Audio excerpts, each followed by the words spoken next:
Welcome, Playmakers and Shakers. I'm your host, Madrea Star. Welcome to our 12th episode of Playmakers and Shakers. How's it going, everyone?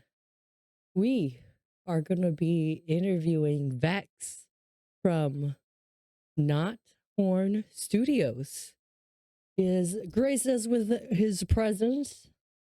If you guys are new, haven't been here for a minute, y'all been here for a minute. If you guys don't know what Playmakers and Shakers is, this is where we get a chance to interview game developers while playing their game. The Playmakers are the game developers, the creative folks that basically bring your games to life. The Shakers are us, the folks that play the game, the streamers, those that bring the energy, the feedback, visibility to those games. We're the ones that shake things up a little bit, so to speak. Hopefully, sparking new discussions, shaping how folks experience said gaming in the gaming community. We get a chance to learn about a day in the life of a game developer, check out some behind the scenes concepts, learn about the creative and technical process of the game. So welcome in. I hope everybody is ready for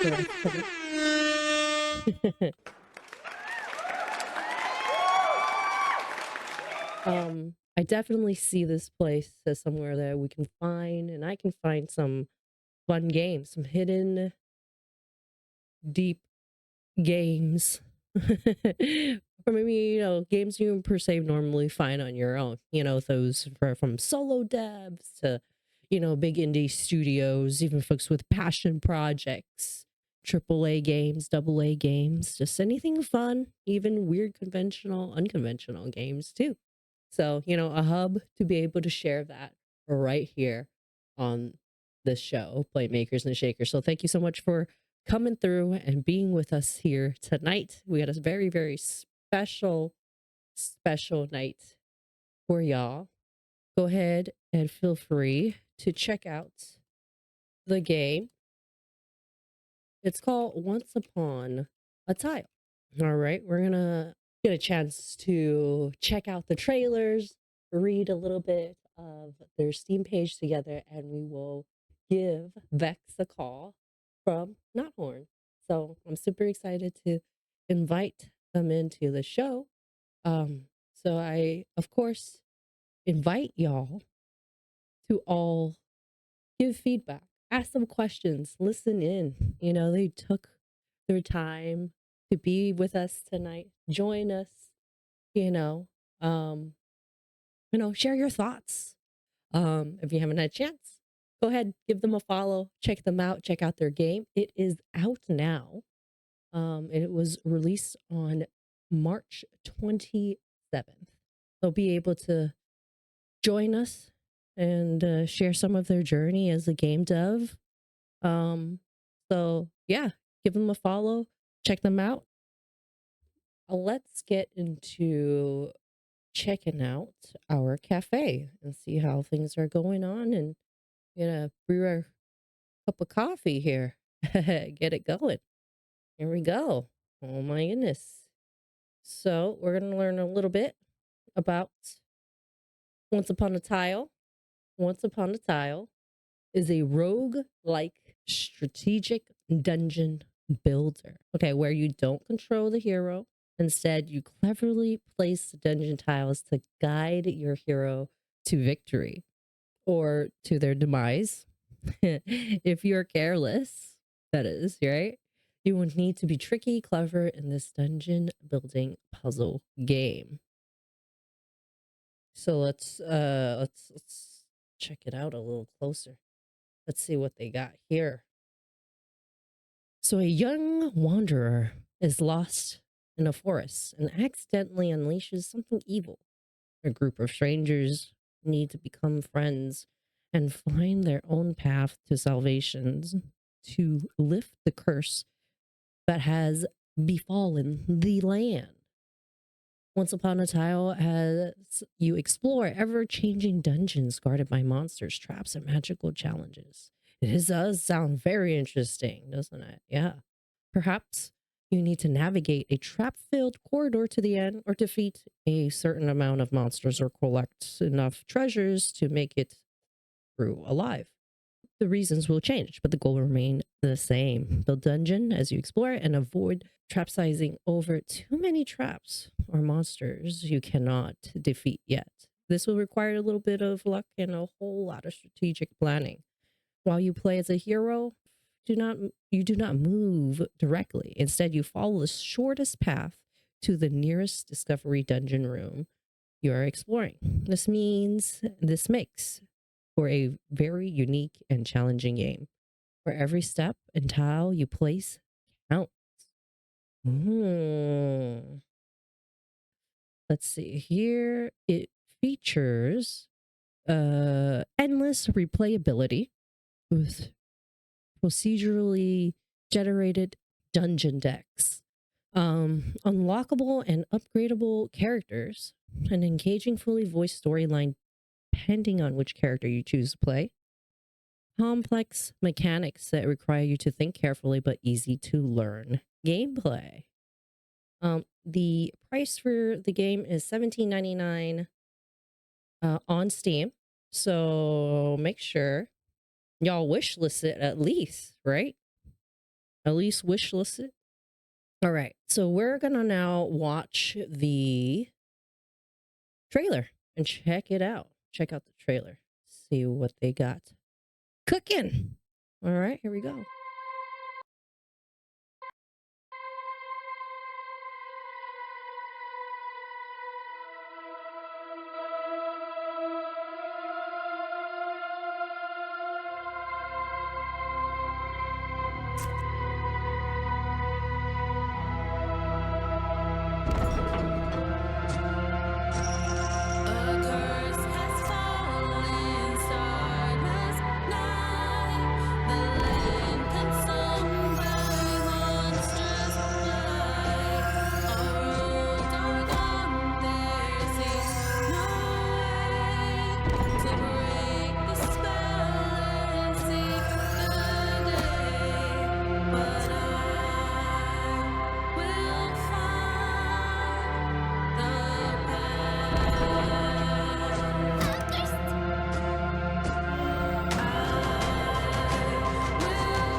Okay, okay, cool, cool. I like the music a lot too.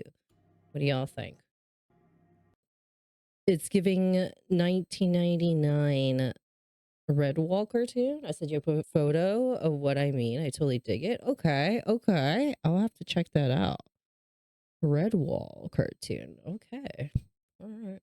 Let's check this second trailer we have here. In Once Upon a Tile, you select dungeon rooms by setting to the appropriate card, rotating it as you desire, and then placing it bridge on bridge. Your character always moves to the latest placed tile, walking over traps, resources, and even monsters if you're not careful. So some strategic planning is necessary for your character to safely reach the exit at the end of every scenario. Okay. Okay, exit with my character by building tiles. Hence the name. Once Upon a Tile. Yeah. I like. Yeah.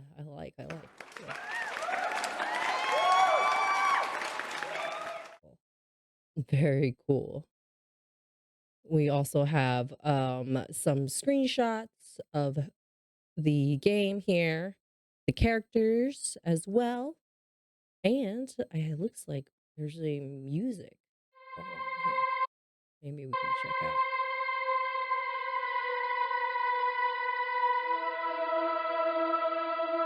Oh, it's music. Okay. I like.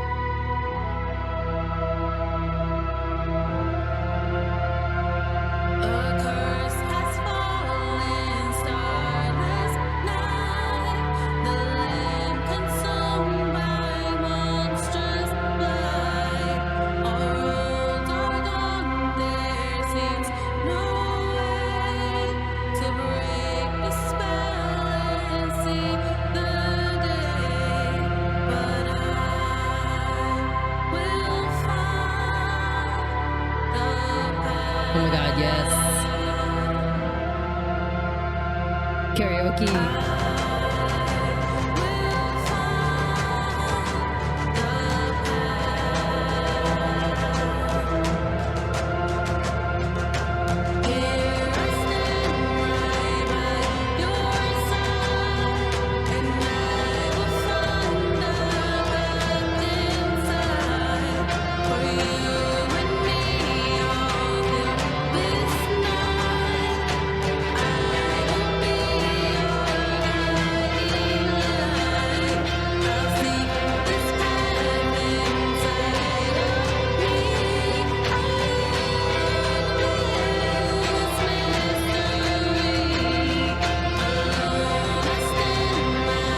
Yeah, just turn the lighter up.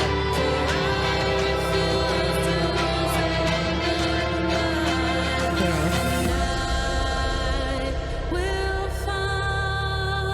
I like it.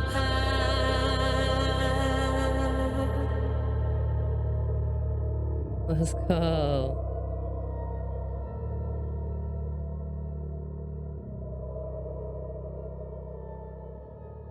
This is great. That's awesome. I like that they included in the soundtrack. Buy now on Steam. It is out, y'all. Once again, if you haven't had a chance to check out the game already, please do so on Steam. All right, y'all. So let me see. Let me see if I can give a phone call. Give a little phone call right now to our game dev. We can get a phone call going. Oh, let me see.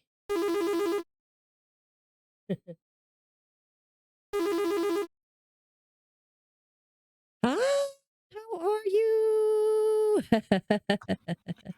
Hi, a wonderful good morning. It's 6:30 a.m. here and I am wide awake.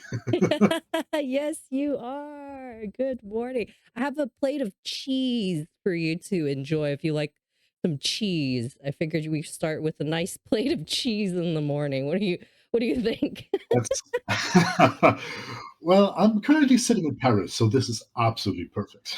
Do you have a favorite type of cheese that you like? Yes, the one that's in front of me. I love that. I love that. I'm I'm Very nice. I'm absolutely omni cheese. Very, very cool. Cheers, cheers. Hi. Everybody says hello in the chat. Hi, hi. Awesome. So, I guess why don't we just go ahead and start off by telling us a little bit of who you are and what is your name and where you're from? Hi. So I'm Bjorn. I am half of the team of KnotHorn Studio. We're a two-man team. No. That doesn't mean that we did all the things in the game ourselves. We do have a couple of artists that we freelance, that we hired for freelance on freelance basis. But I'm the game designer, the narrator, the writer, the basically everything that hasn't anything to do with art or actual programming is done by me. My partner Manu, who can't join us today because it's 6:30 a.m., is the programmer, CEO, business lead, and we basically share everything together. Awesome. Awesome. Wow. Wow. Well, please give my regards to your partner, of course. And they can, of course, watch the video later on at their leisure, of course. They Yeah. definitely will, and tell me all the all and call me out on all the wrong things I am probably going to say. Um, yeah, can you tell us a little bit of your background and your experience from your previous projects you've had from your studio? Oh, absolutely. I'm basically a games industry veteran. I've been doing this for around 20 years, and just like in the game, just like with Once Upon a Tile, I basically done everything in games apart from actually programming anything or drawing anything because no one wants to see that. I've been doing producing for a couple of smaller titles. I was big community management. I was the European community manager for a small game you may know as League of Legends. I was the portfolio manager of the Anno series for Ubisoft. I basically worked for every single company because the games industry is very short-lived. And at some points, I figured if I'm going to get exploited and work like 15 hours a day anyway, I might as well do this for my own company. Nice, nice. And then is this how you came up with KnotHorn Studio that you have now today? Yes, exactly. Not Studio is a rather new thing. We are now turning 4 years old next month. We Once Upon a Tile is our first big video game. Well, we'll get to that a bit later, but we basically got government funding for that, and we won an award with this, and it's all very very cool. We are a video and board game company. We also have a board game that we already released, where we may have a second part coming out very soon. So our studio hotline basically is that we want to make games that are very complex but not very complicated, and it's a very very difficult line to hit. But I think so far, especially when we look at what people think about our games, we kind of hit that so far. And I'm very curious to see you play Once Upon a Tile and see if we actually manage that vibe. Okay. Yeah, that's awesome. I'm excited. I mean, I love a good board game too, and I could see maybe possibly the inspiration that might come from. That's awesome. Yeah. So I guess we can just get into you talking a little bit about your game and what we could possibly expect from playing your game tonight. Absolutely. So, first of all, I don't want to give too many spoilers because I kind of want you to explore this. There are one UI element after you failed your first few runs that I'm going to show you because we are not doing a very good job of explaining this at the moment. There is a patch incoming at some point, because we're a two-people team, that will fix that. But until that, I would like you to explore what's going on. You read the Steam page. You're one of the few people probably who read the Steam page. Uh, but it basically says, "Oh, we are a roguelike dungeon puzzle game and absolutely unique in its gameplay." I'm going to go a little bit about the background here, and that is, um, we design games based on one certain aspect. So basically, our internal tagline has always been Dorf Romantik meets Slay the Spire. And since we've been in enough conventions at Gamescom and Dokomi and Indie Game Fests, that now we have the official approval of both teams to call us that way. So we are the illegitimate love child of a very, very strange night of passion between Dwarf Romantic and Slay the Spire. And I'm going to go into more details of what we took for inspiration from all of that after you played a bit, I would suggest. Okay. Okay. Awesome. Yeah. Uh yeah, I would love to learn, of course, more about the inspiration and the concept of the game. Yeah, definitely. Awesome. What I guess the curiosity is what kind of games did you grow up kind of playing? Oh, I'm a full-time nerd. I basically had my first C64 when I was 5 years old. So all this old school stuff. I'm also big into board games. Clearly part of one of Germany's biggest board gaming clubs in Würzburg. I think we have around 800 members. The Fantasy Spieleverein Würzburg. If you're around the area, come by. We have a great hall of games. Uh, Oh wow. So I've been at home at the Spielemesse in Essen for 20 years, not trying to miss anything apart from Corona, obviously. And yeah, this has always been my life. I've always been a gamer. Um, so making my hobby my passion and my job was kind of a natural step. Very, very, very cool. That's great. And I know the game had already been released since March. I guess without any spoilers, how has the community and the audience taken it so far? Are they enjoying it? Well, so what we see in the stats, we are currently at 93% positive reviews. We have won an outstanding gameplay award at a rather prestigious game developer conference in Dubrovnik earlier this year. uh, we see that when people start playing, they have an average time of around 20 hours before, and this is huge for an indie game. All right, so we're very happy.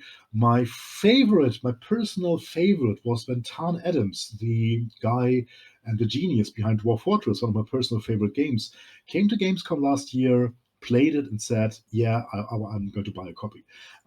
This is basically Oh wow. validation for me as a game designer when your personal hero comes and says, "Yeah, this is good." Right, right. Wow. That's great.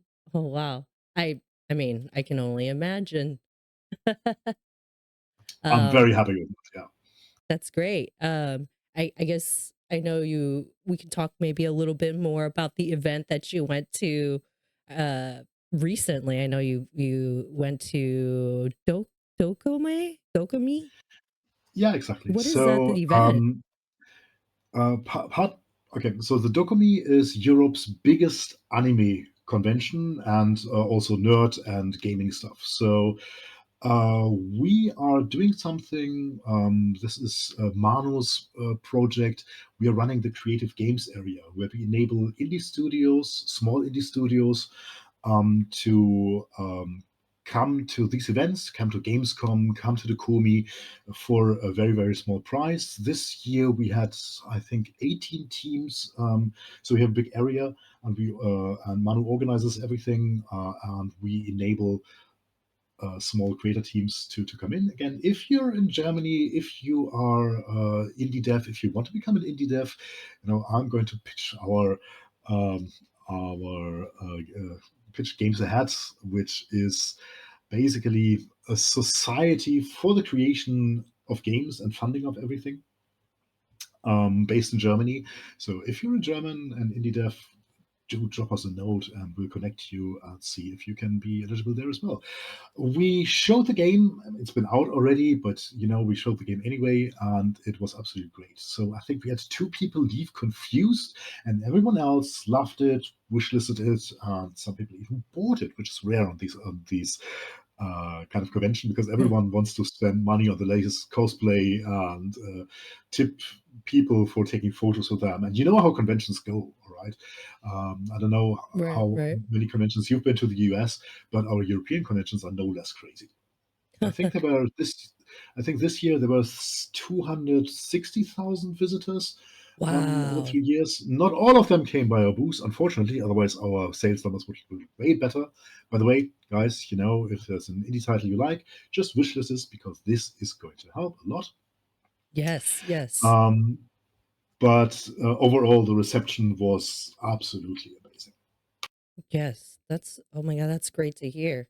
And follow social media, check out the Steam page. It is just as important for wish lists as it is for also feedback. So if you guys have a chance to play the game, and if you guys, of course, win a copy tonight of a game, make sure you do give some feedback, because I know that is just as important, getting feedback. So for indie devs, there's three things in order. First of all are the wish lists, because that tells Steam, oh, this game might be interesting. Secondly is, if you play it, if you bought it, drop a review. This is even more important than just giving us money for the game. So if you win a copy, please leave a review. Yes. Yes. Awesome. Yes. Cool. Um, so I guess now I want to talk to you a little bit about some of the tools, or maybe the engine that you possibly use, for those that, do some coding in here. I know those that are interested in the chat. We possibly have some coders in the house that might be interested in knowing what kind of engines and tools that you have used to make your game come to life, or maybe music. And we have some musicians in the house as well. So would love to learn a little bit about some music choices you have. We thought that was wonderful. Thank you so much. I'm going to forward this. This is a dream project. So as an I always wanted to have a soundtrack to a game. All right. So we wrote this song and had a friend of mine perform it, and I think she did a bloody amazing job. You can. I'm going to look up her actual user because it's has three T's in it. It's you can check out Keely Biddlecom Wildest Heart. I'm not stuttering. This is Got her it. username.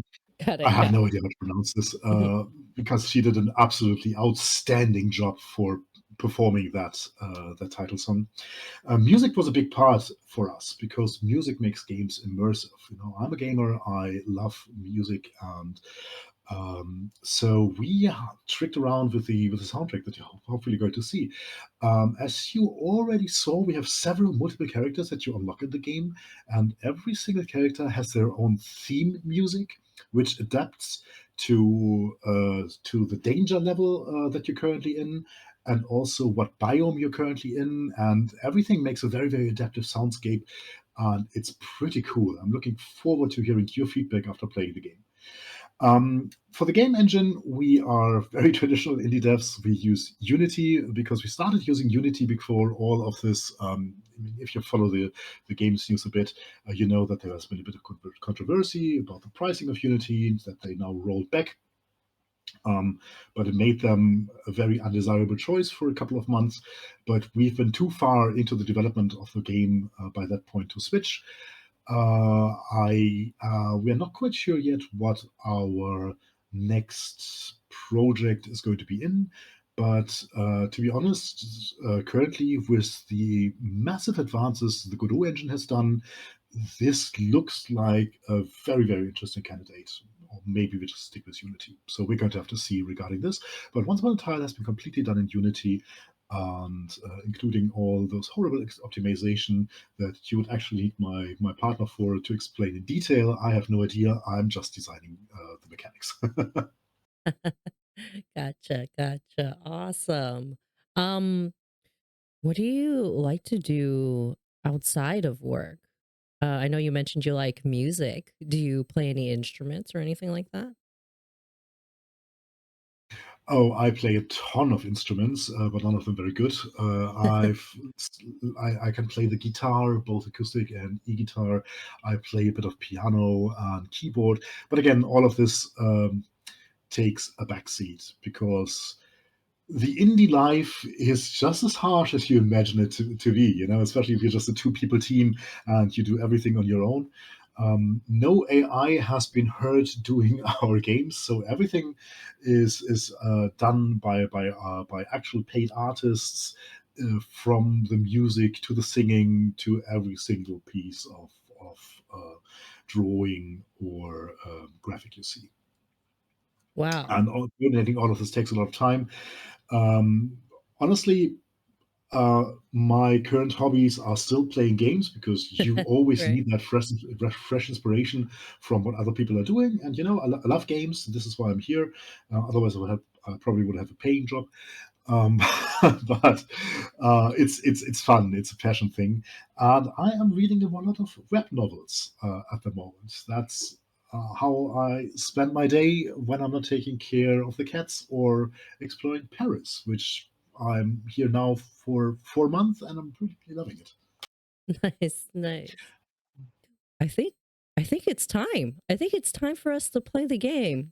What do you think, Bex? I think I want to play. And I'm very excited to watch you play. So one of the things that I really enjoy going for convention for is watching people interact, see the moment it clicks, which sometimes happen in the tutorial, and most often just after the tutorial. And you start to realize and then start to plan, and especially if there's several people here. So, and I'm going to invite the chat here for this, because what we always see, it's a single player game that's very family friendly, because you can together design the ideal outcome. You can puzzle together, you can look at all the pieces together and then advise each other and say, oh no, you have to go there. Oh, if you go there, you walk over this trap.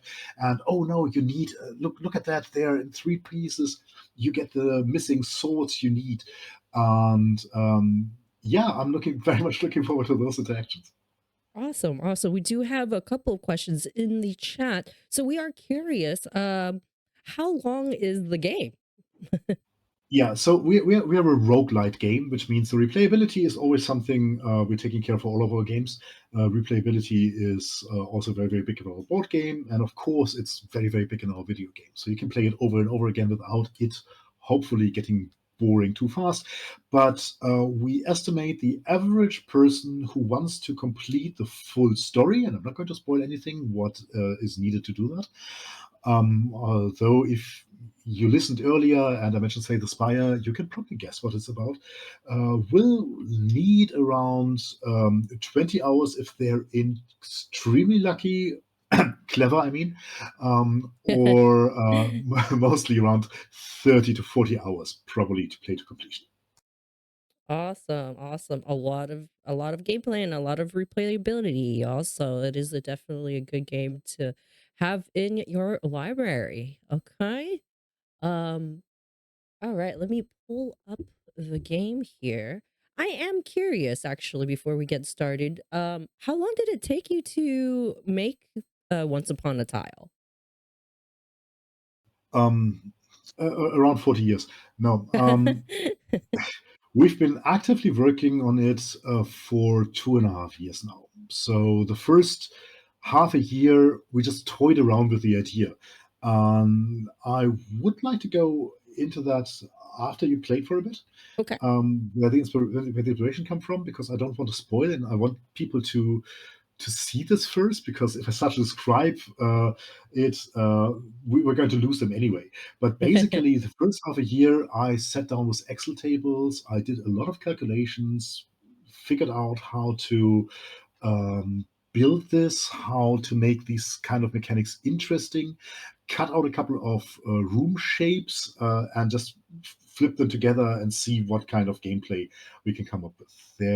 It underwent a few iterations, of course, until we came up with what we have right now. Oh, wow. Okay. Very cool. Awesome. Um, one thing I saw earlier in the chat, while I could still look at the chat, again, sorry, small monitor, I can't follow the Twitch chat very well, is that someone mentioned Redwall, and that's a great stuff. So Redwall was, of course, an inspiration for the artwork. There's a RPG system which you might have heard of called Mouse Ritter, which was the other side. And if you know the board game Mice and Mystic, and after, when we go to the show and tell, I'm going to share a couple of mood boards. You're going to recognize a couple of characters, also from Redwall. So great picking that up. We obviously took inspiration from that. Very cool. Very cool. That's awesome. Yes. Yes. I believe that was Pottery Babe. Thank you so much for that. Awesome. Yeah. I can't wait. I can't wait. Cool. All right. So let me get on over and turn on our game. All right. Here we go.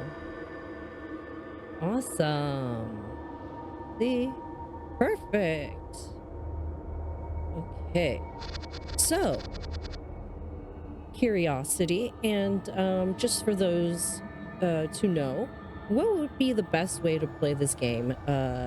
Keyboard and mouse or a controller?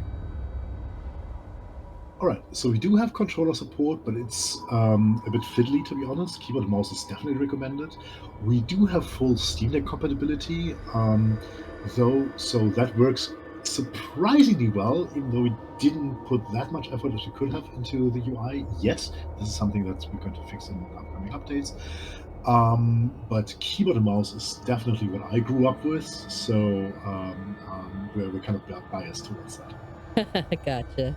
Somebody in the chat said controller gang. There will be. There will be. There will be. You can play with a controller if you're a glutton Right. for punishment. No. It's not that bad.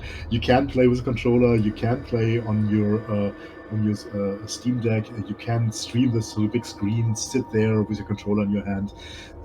It's a cozy game. There is you have all the time in the world to make your planning and do everything you want. So this is. I prefer to play with a mouse. Obviously, this is why we have mice in the game, and but controllers are absolutely supported. Gotcha. There's no kink shaming here. There you go. Perfect. All right, y'all. We're gonna go ahead and Just one yeah. question: do you guys hear the music in the stream? Because when I look at the Discord screen that we're currently sharing, I don't hear the game music, which would be an absolute shame. Yeah, and so unfortunately, since the game is going through the stream hears it and not Discord, but they do definitely hear it, and everybody gave me the okay. Yep, hearing it. Yep, I hear it. Yep, hearing it. All right, perfect. Thank you so much for Right. confirming. Perfect. And you guys hear Bex as well, right?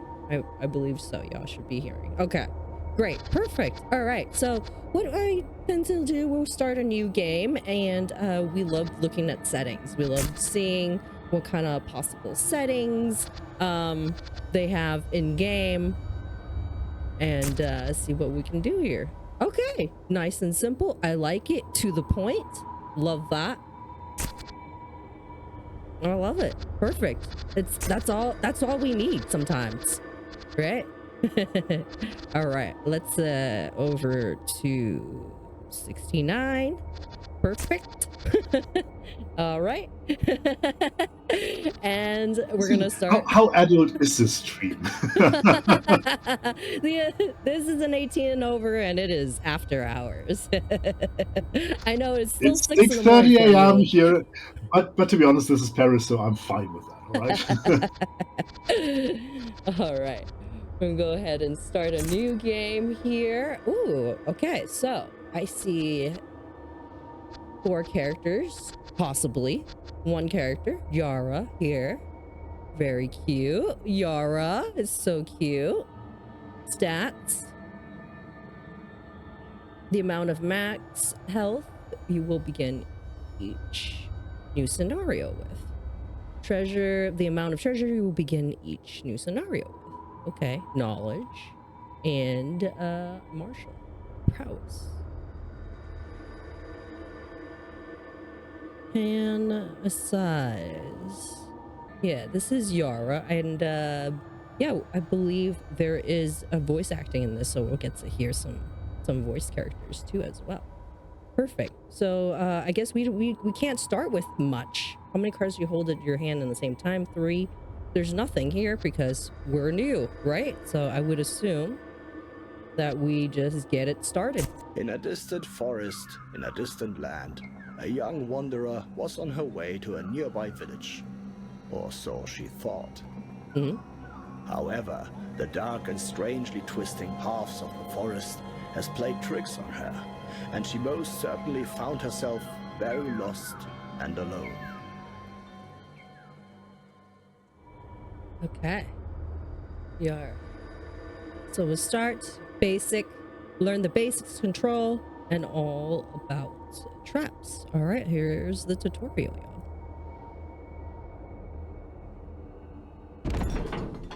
I'm not lost. I just don't know where to go right now.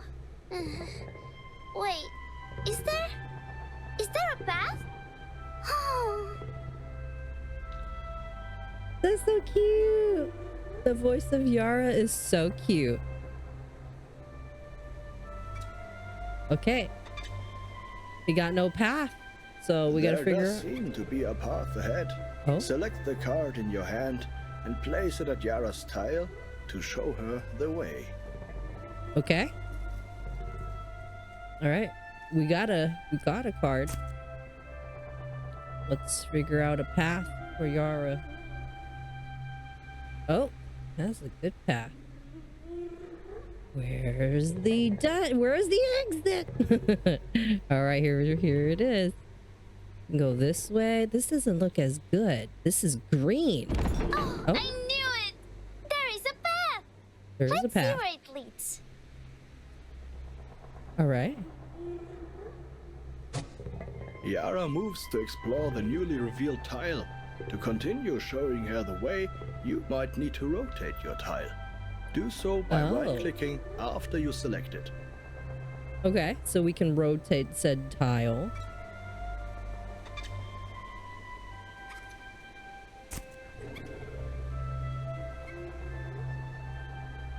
Wait, rotating. Oh my god, it's a circle.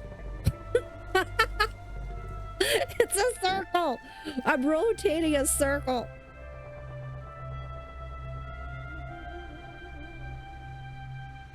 Okay. Oh. Oh. How about we go this way? Rice Oh! There was a Ow. trap hidden here! There's the trap.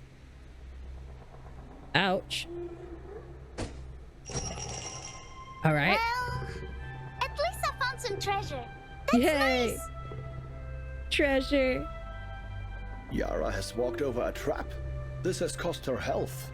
Traps do not disappear after walking over them, but our young heroine has enough health to survive traveling over it again. Oh, okay. Okay.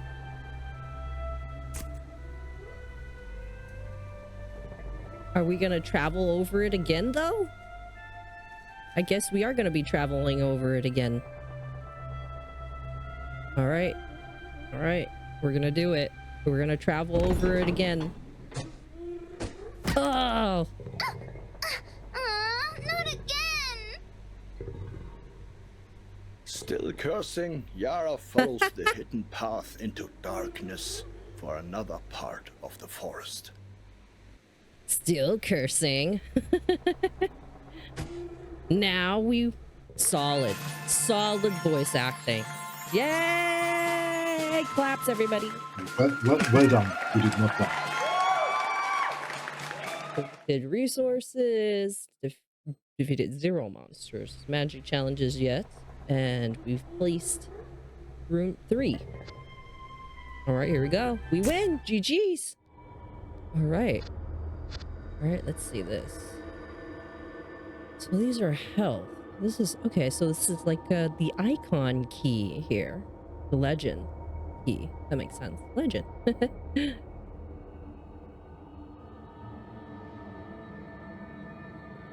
Very cool. I like how it looks like a page in a book. The rain continues, and there are monsters in the woods. The chat asks if you were the voice of the narrator. No. That's a very, very good friend of mine who does audiobooks as well. He's actually doing both the German and the English version. Wow. But you know, he has a very lovely, soothing voice. He is clearly a father, and he's used to reading stories to his kids. Yes. Definitely tell. I love that. I still don't know where I am. Where's that Thriceker's path? Oh. Okay. All right. Where's the path? Let's see. Where should we go?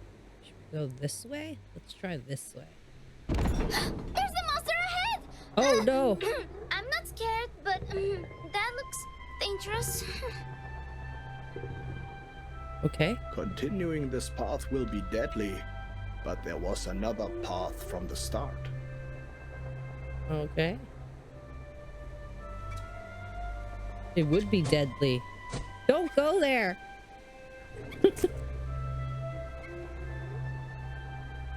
Yara, come back.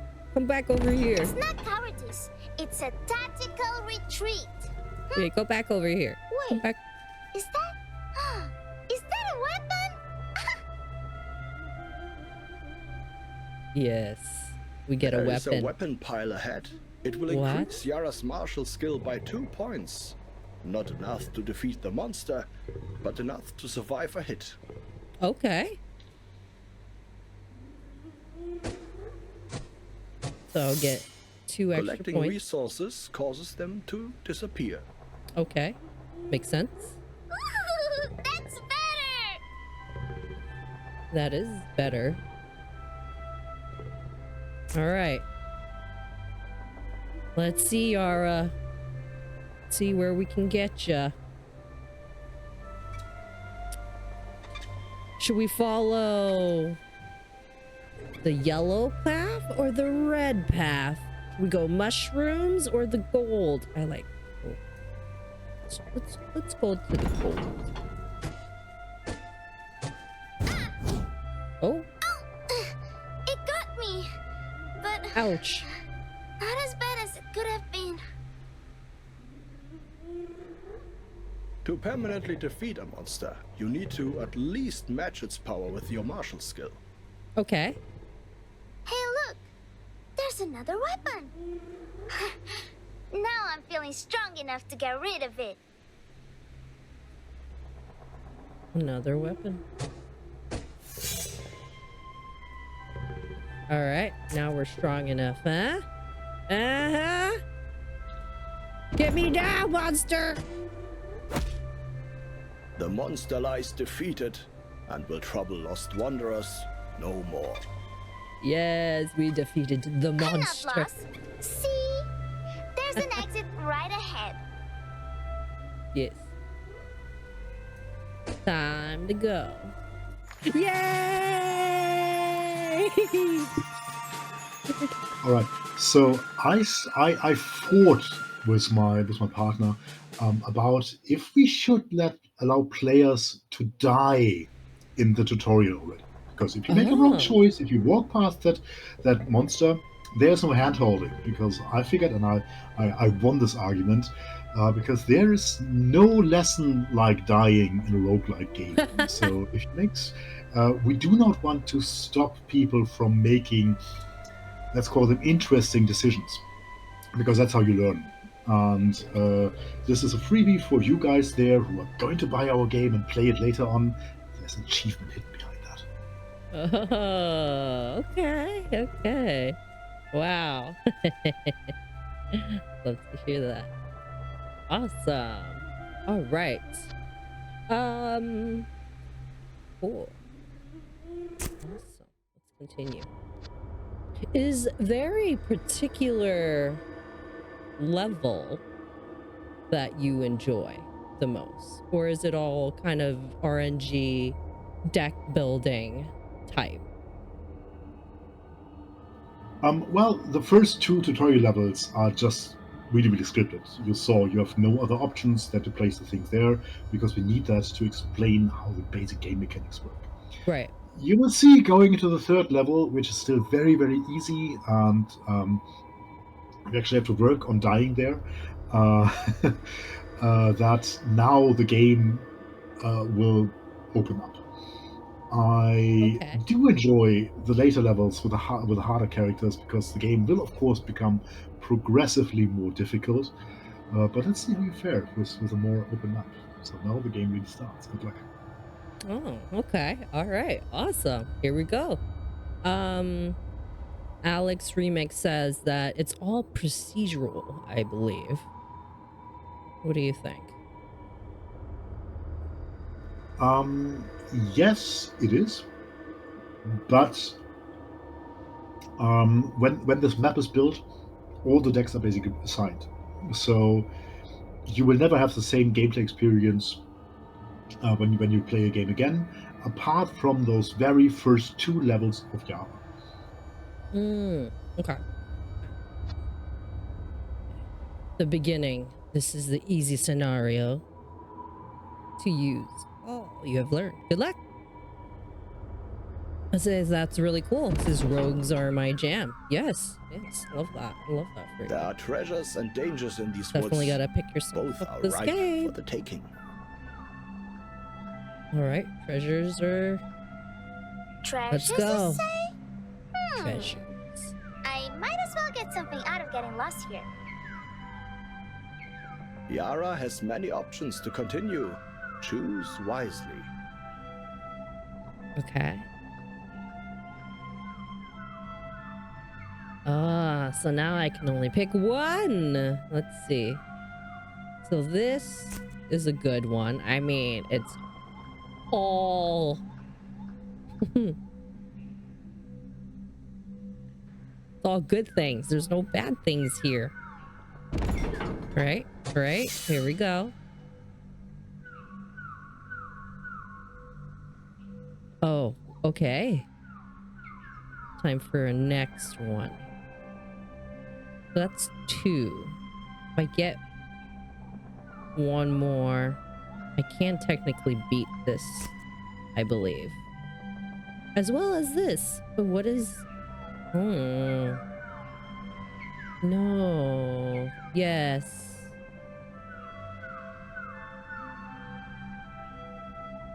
Yes.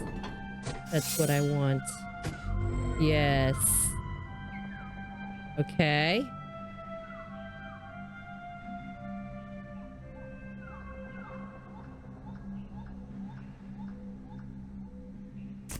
I want more goodies. Who doesn't want more goodies? Oh no. Oh, I see what you did there. Okay.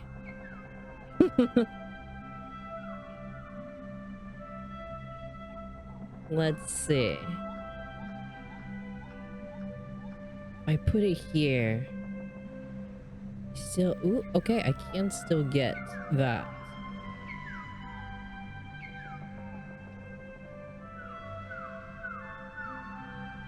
All right, let's try it. Yes. Defeated. Oh, wow, that's a 10. That's a tenner. Okay. All right, let's see.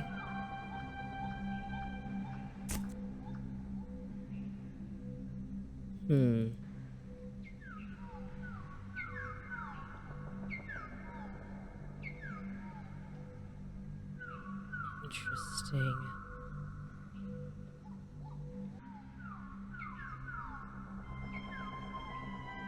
All right, let's do it. All right. Okay. We're collecting. Oh, the music is so soothing. I really, really enjoy kind of the orbs that you have around as well, and the ambience. It's beautiful. It makes Yeah, it was a this. bit empty without that. When we go, when I show you some older stuff later on, you will very likely recognize the difference easily. Oh wow. Okay.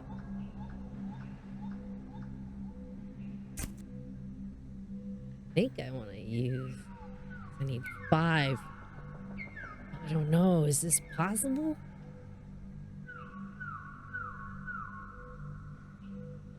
I think so, right? Because it hits. Okay. Okay. What is this? This is a trap. Oh no. I still only got 5. Oh no. Okay. Wait a minute. It's all the way down here. Resources though.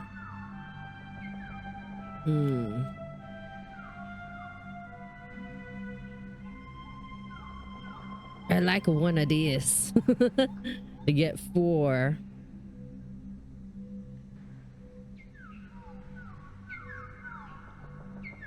Oh no. There's no way. Wait a minute.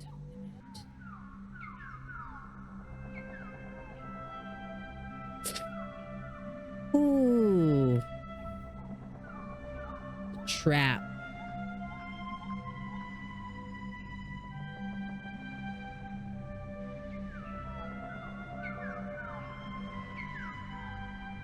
I think we have to come back here anyways. Wait a minute.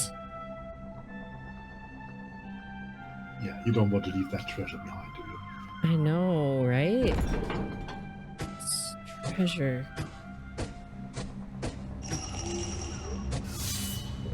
This Okay. adventuring life isn't so bad after all. Okay, adventure life isn't so bad after all. All right. Let's see. Now we've got... Oh, yes. Gad. All right. Okay. That will get us something good, I hope. Maybe I can stick the landing. Wait a minute. Trap will take 1 health. There's treasure at the bottom. Yes, yes, yes. Yes. Okay. Oh, no! Oh, wait. Wait a minute. There's an entrance here.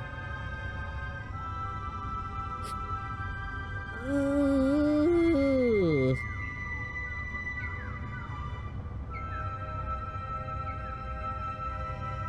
No, so it would only get 2, so that would get 6. 6 would be able to do... Oh, okay, I can...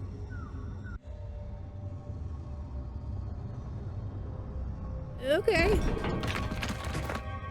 Okay. Right. So what you now saw is that you drop one of the bridges. So the +1 to strength to the right of her. This is something you will never be able to get again.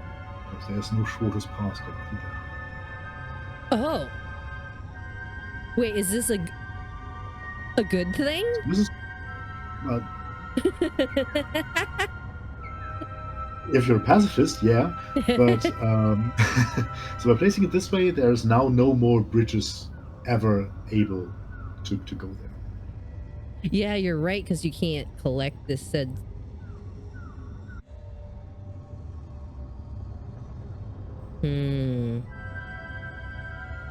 Huh, so I blocked it. Yeah. Basically. My building wasn't domino enough. It wasn't spread out. But... Which you know, is okay. Again, this is a very easy scenario. You will probably survive this at least. Okay. So... I definitely can hit this. Only hits 1 of your health. But then over there, you can get more. I think that's the way. All right. Blocked.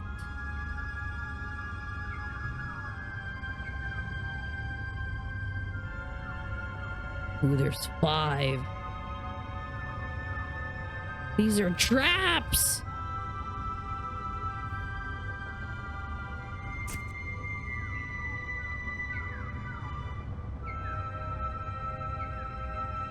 Oh no, okay. Wait a minute, what do I want to do?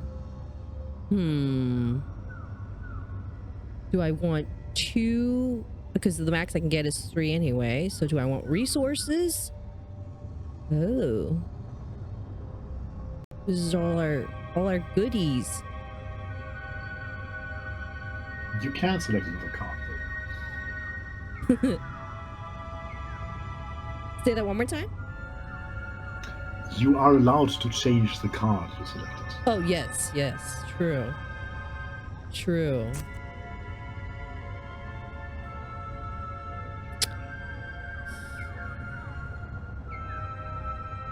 It's so hard for me not to give any tips. Right? Oh, no. The curse of the pocket of the armchair generals.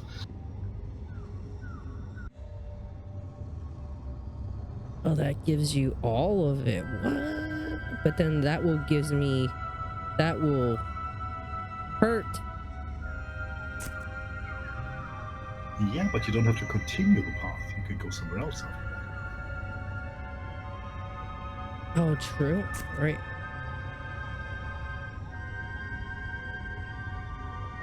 But then I got resources. All the resources. All the resources, we gotta get it. Okay, let's see. We'll see if we can find another path here. Find another path. We'll make another path. That's a good one. All right.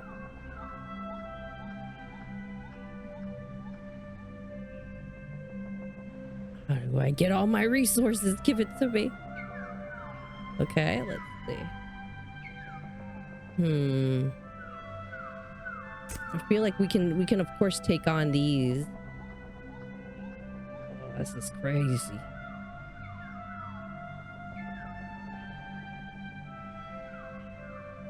We can take on all these, but we're gonna get hurt. But it's okay.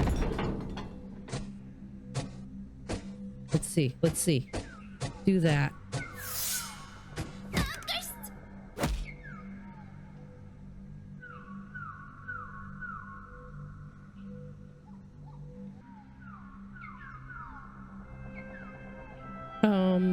Says Potty says it's actually really cool to think about playing the game at the developer tips. Right there, you mentioned difficult to not give any tips. What's it been like for you watching your game being played, enjoyed, and worked through? So many thought went into it. Well, you're doing pretty well so far. Oh, this is the end. Oh no, wait. Oh yeah, because this is the okay.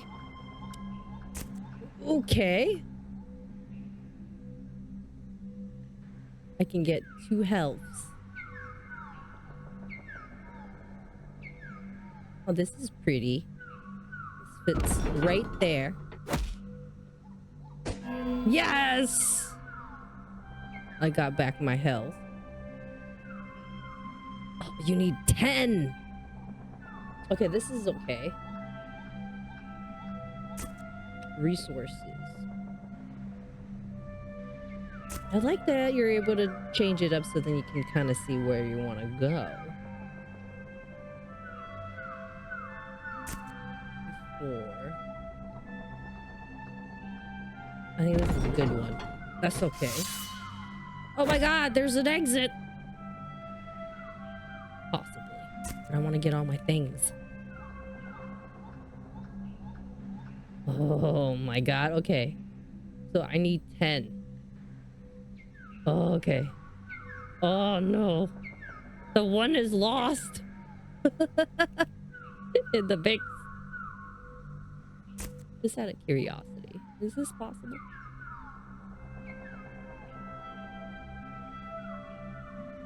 Well, that is possible.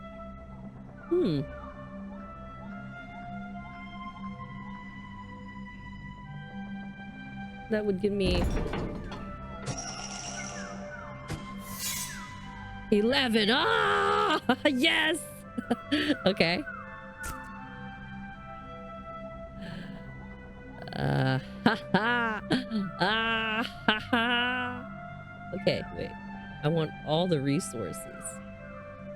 Let me see.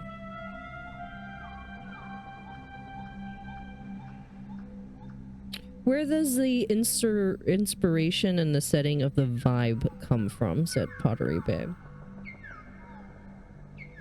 Also, we're German developers, and something you're going to see, or you probably saw in the first cutscene, is that while the game is very cutesy looking, you know, there is a little bit of sinister undertones, which will be explored more in the personal stories of the other characters.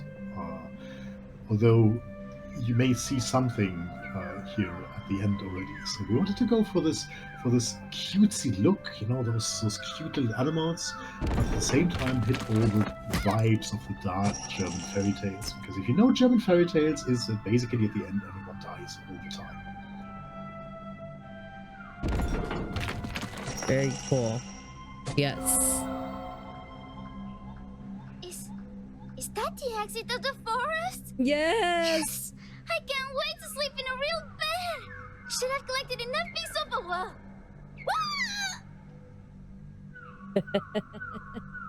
As Yara approaches the forest's exit, the ground starts to shake violently. Oh. It's violently shaking. What's happening? Uh-oh. With a loud rumbling and a crash, the ground under Yara's feet gives away, and she drops into a deep chasm.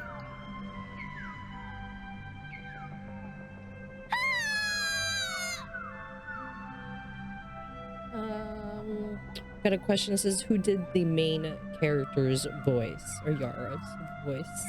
Yara finds herself in a dark cavern. And how mostly did you unscathed. cast Several paths lead onwards from here, each So with a different the challenge German ahead. voice actually choice is our was one now claim hers. to fame. So the German voice of Yara is also the female voice, is also the voice of Lisa Simpson in Germany.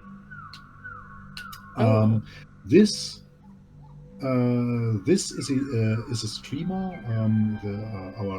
We looked around for this cutesy little voice, and she's a Portuguese streamer and voice actress called Fizzy. I can drop the link in the chat later if you want to. She's amazing. She sings, she acts, and we got really lucky with her. Yes. Very, very cool. Yes. Definitely agree. So give her a follow, give her a shout out. I will drop the link into the chat as soon as I am no longer on screen and can do things on my laptop for a second. No worries. No worries. No worries. Definitely. Cool. Excellent.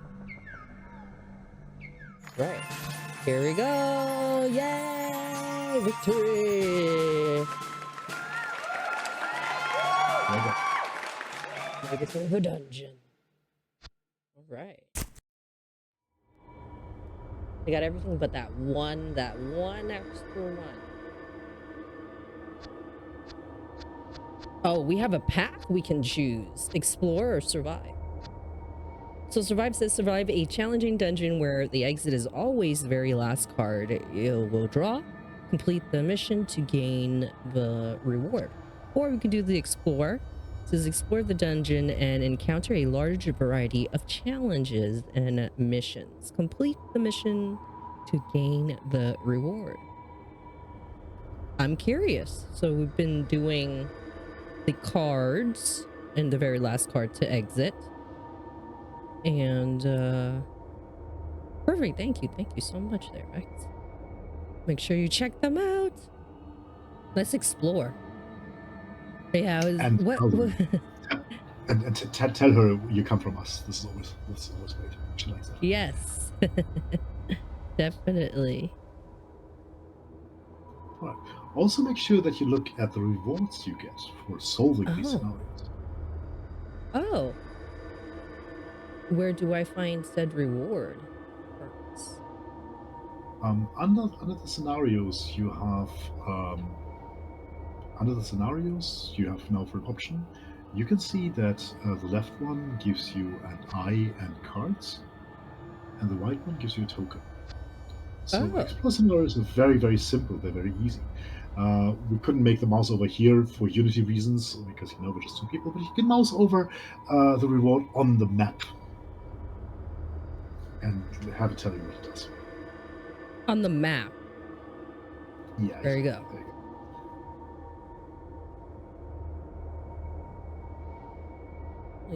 So if you manage to win this one, you start with a knowledge already. Every time you start a new scenario. And instead of 2 cards that you saw on the left, you can now see 3 cards ahead. Oh. That's kind of cool. Whereas the Explore scenario, Okay. because Explore scenarios are very easy to solve, Mm-hmm. they just give you the token. So I what the token do, see. you will learn once you get your first token. Okay. Okay. All right. Let's start with the difficulty. We like a good challenge here. Explore, survive. What kind of life options, huh? uh. All right. Okay. Well, let's start with some goodies, huh? Let's get some goodies going. Yeah. Yeah.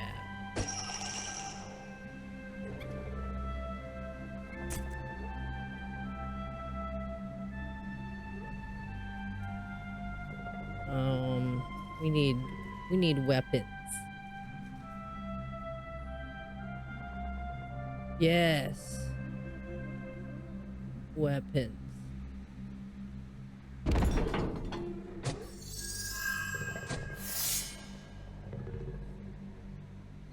Okay.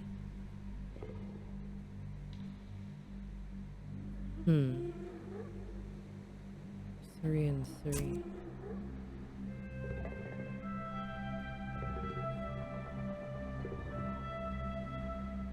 The You vibrant. have to walk through that.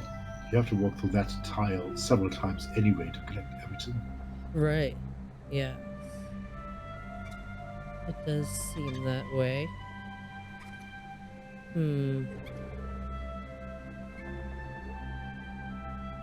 I want... Oh wait, am I gonna die? Oh, wait, okay. Okay, no.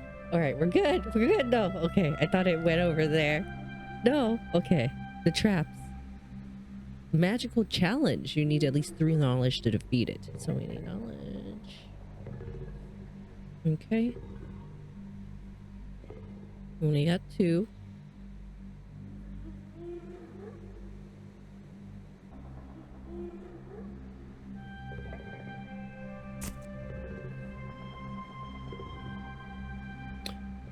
Potty Ray asked if you know Anne May Cantor. It's a German band on my bucket list visits one day. And I'm sorry. I'm going to have a look at the chat because I do not understand that name. yeah, I'm not sure.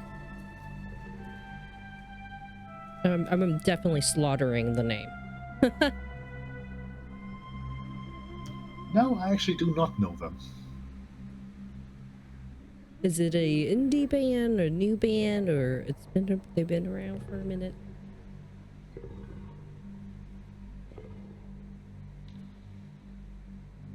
All right, let's see.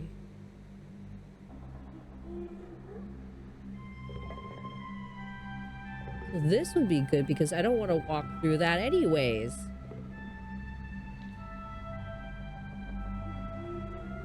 Not yet, at least.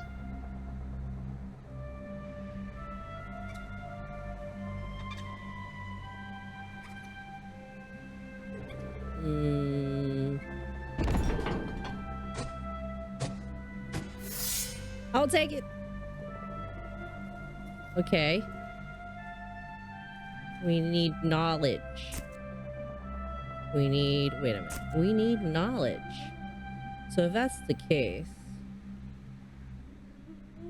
Okay, so we can hit through these guys. And then we'll get knowledge. Right? Monsters we defeated.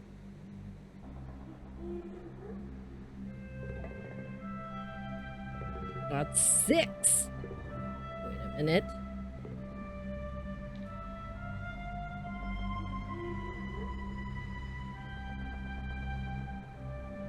What are some challenges while making this game that you've were able to overcome? Were there any difficulties? I know you've mentioned Oh, multiple versions, possibly. Oh yeah, absolutely. So UI was a big challenge for us, and if you see the old UIs we have, you will realize why that was the case. So it took us to hire a really great freelance artist with Miriam, um, who did an amazing job with our current UI. Also, Ozan Semper is one of the artists behind Spellbound, and his art style was majorly responsible for the looks of the icons. Keep in mind that this will cost you 2 life if you go there. Yeah, I So realize that. I see you, that. you I'm might like, want you might want to collect a few more eyes first. yes. Oh yes, some eyes. There are eyes. before you consider going that path.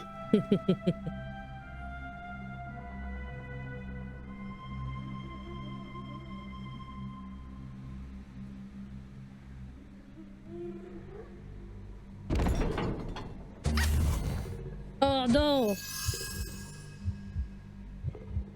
My trap. Well, at least now you can defeat it walking back, because now you have the three knowledge to defeat that challenge.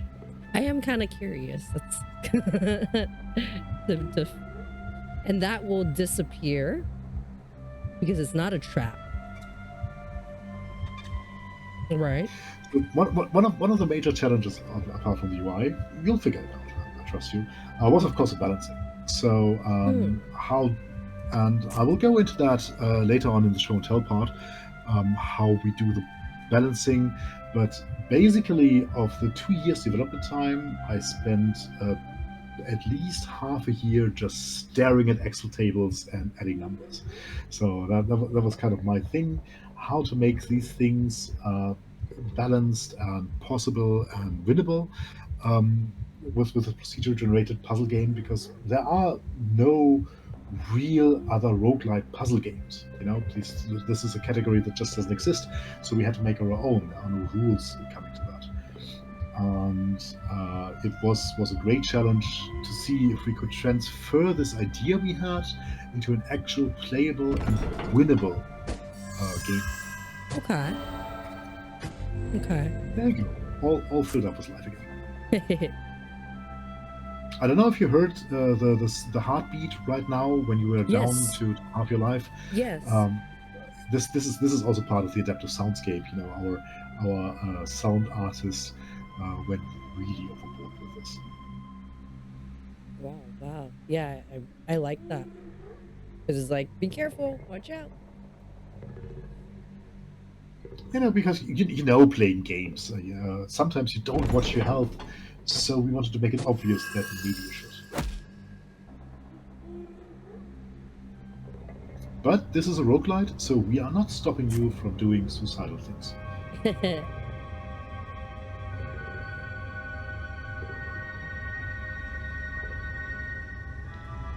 Monsters, or do we want? Another challenge we had was how to make the world not feel empty. And you mentioned the bubbles before, and this is of course part of that. And also, this little background noise. It's all floating things, but it Yeah. doesn't feel like floating things. And this is something that was very important to us. That you are actually having the sense of exploration, the sense of movement, even though all you do is just put dungeon tiles next to each other. No, I definitely feel a lot more immersive, and it's more than just putting something down, that's for sure.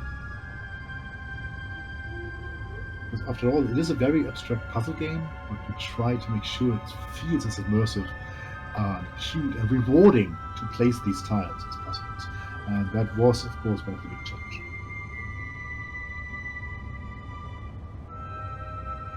And I do hope so far we're succeeding.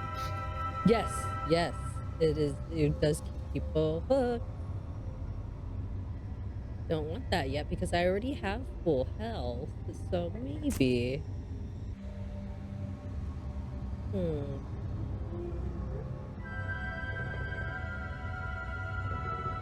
feels like. Yeah, this is a good strategy that you will need later on. So for now, also one of the biggest challenges we had game design wise was how to make a scaling difficult. So because initially this is still very easy, and you will have decks with more health, more resources than later on, where you need to rely on your skills and cannot waste them that easily. And how to transfer that into mechanics that can be procedure generated was basically managing to do that was one of our best, most proudest achievements. So I'm very, very happy with the results. But it was a huge challenge that required a lot of Excel tables and math and ingenuity from the whole team to chime in, and lots of playtesting, of course, as well. Got it. Yeah, that makes sense. Does give me that I can feel duration and time that goes by while floating through, so it feels like a progression and progress, even though it's like a puzzle game. Exactly. So that's really what we're looking for. Yeah, you may need to collect those Yeah, resources I feel that you like leave that's behind, I because got left a lot of things behind over there. Let's see. well, that's the problem. There's no time. You can just walk back. Yeah, we got plenty of time.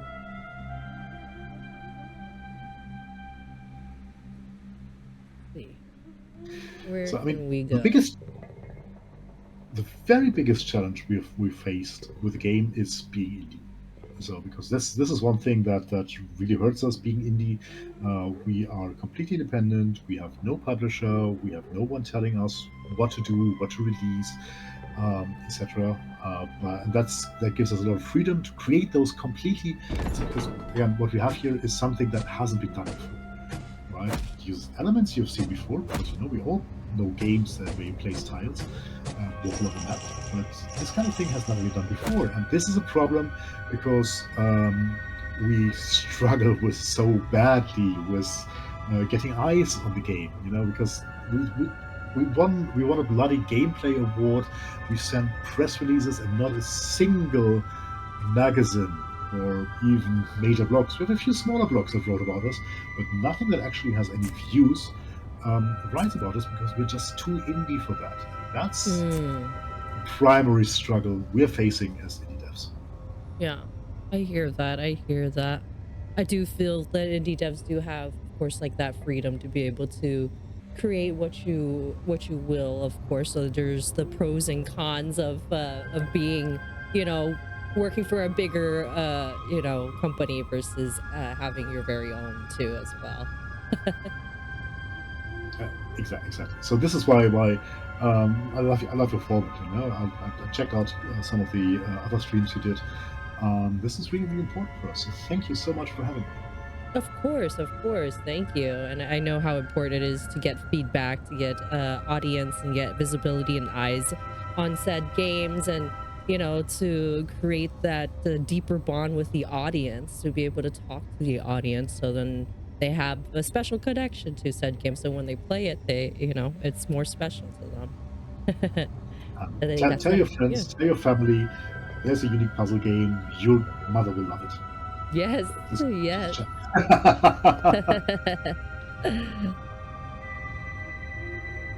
Yes, and with that said, actually, if you don't mind, everyone, make sure you check out the game dev. Make sure you check out the game on Steam. Support the game. Support. Yes, and follow the game devs as well on the Insta, TikTok, Facebook, all the social medias. And once again, we also have a giveaway coming up at the end of the show. We'll pull the winners. You don't have to be present. Go ahead and click on the link. It is free and anyone can enter. All right. All right. am I allowed to enter? How many copies can you have, right?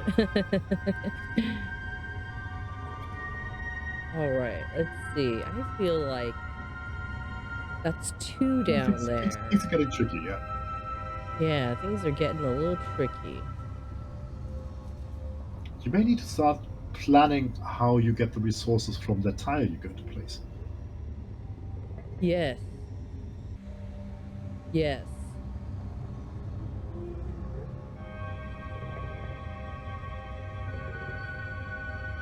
More than anything.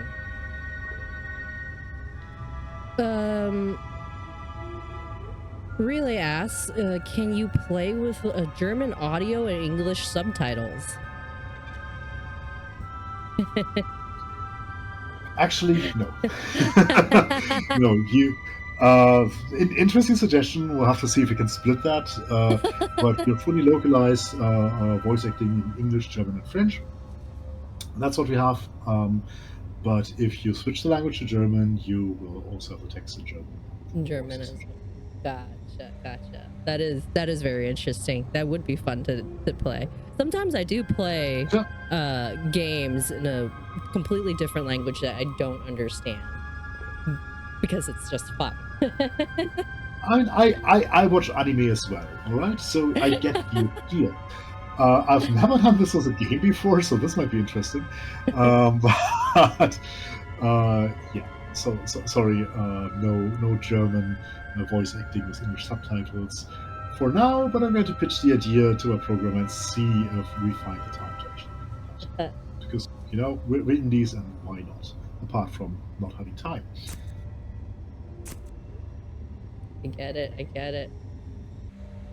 So much to do, so little time. I've never really considered that because but we are going to upgrade the options menu anyway. So this is a very dangerous thing to do. That is. I can't do the 10 yet. All right. So the thing is, let me take a bit of tension away from you. Okay. If you do not make your quest, so if you do not manage to get the 10 swords and the 10 eyes before you enter the exit, you will not get the rewards. You will not get the knowledge, and you will not get that, but you can still continue. I see. To play. So, because you will not win every battle. You just have to make sure you survive. Because if you die, it's game over. Right. That makes sense. Okay, that makes sense. So it's more important to stay alive than anything else. Yes. That should be your priority, yes. Yes, exactly.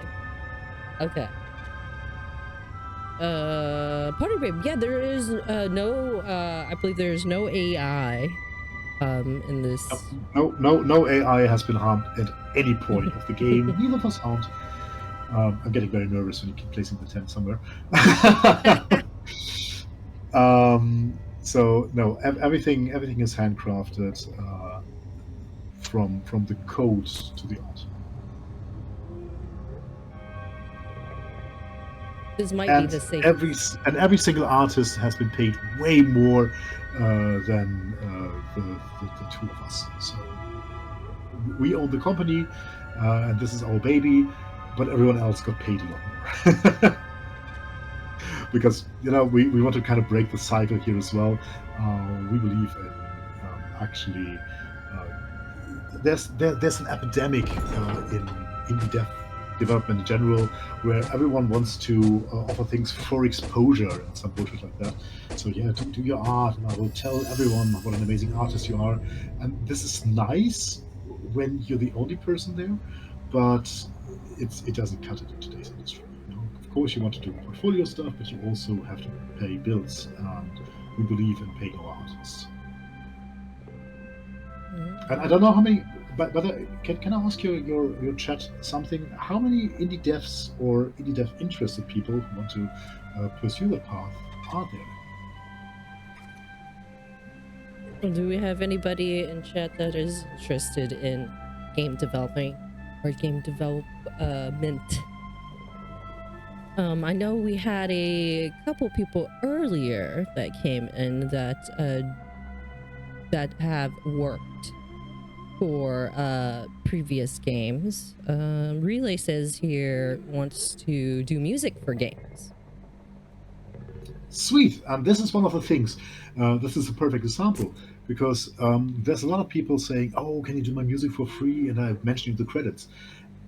Tell them to not do that because, of course, you get to mention the credits, but you're also putting work in there because work that's worthwhile should also be paid. And it's okay to be paid in promises or royalties later on, as long as you make sure there's something. It's because you pour your heart into that, and if it's your own project, this is something different.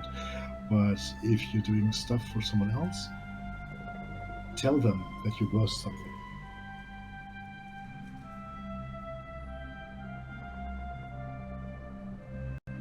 Yes, I hear you. E- I e- e- agree. Even it's just even lots of indie devs, we are indie devs because we don't have any money. But then get some royalty shares. Tell them to get a percentage of the sales or whatever, but make sure there's something for you.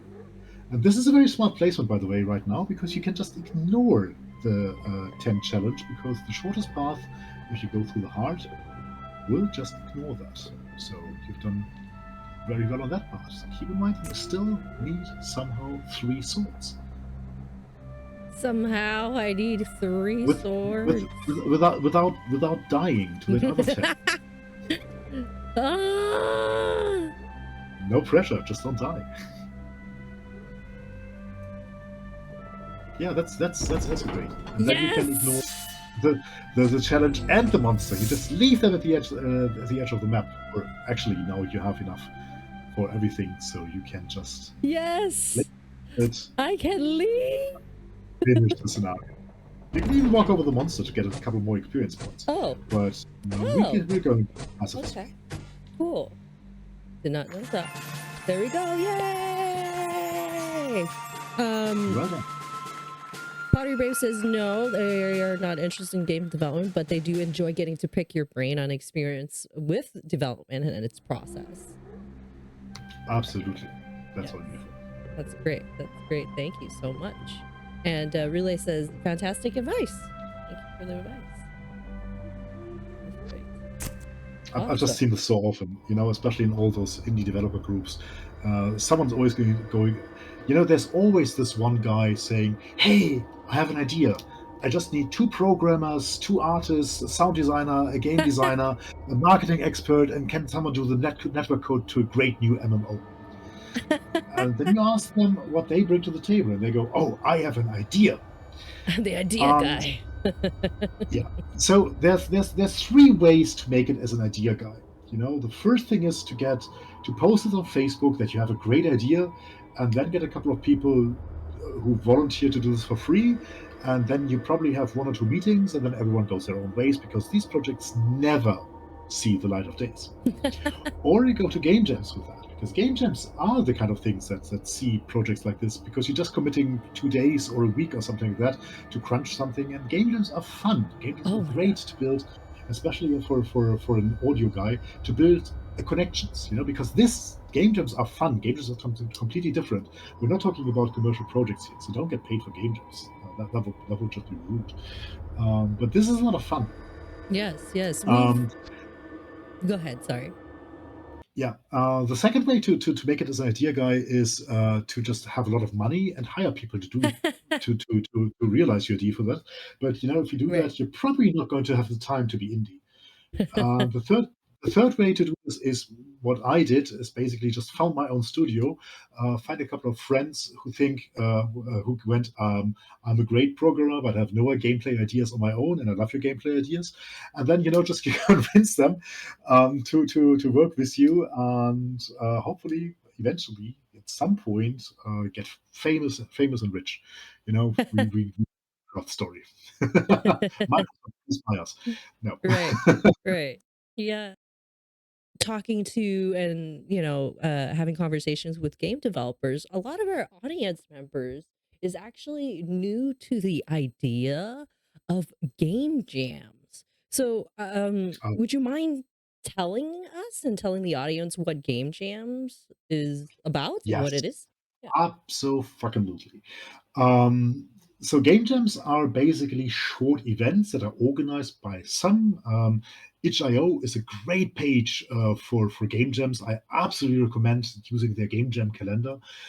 So there's big events like the Global Game Jam, which happens at the beginning of the year, or the Ludum Dare, which happens twice a year in spring and in autumn, where several million people compete against each other to create a game in usually a short time frame, like 72 hours.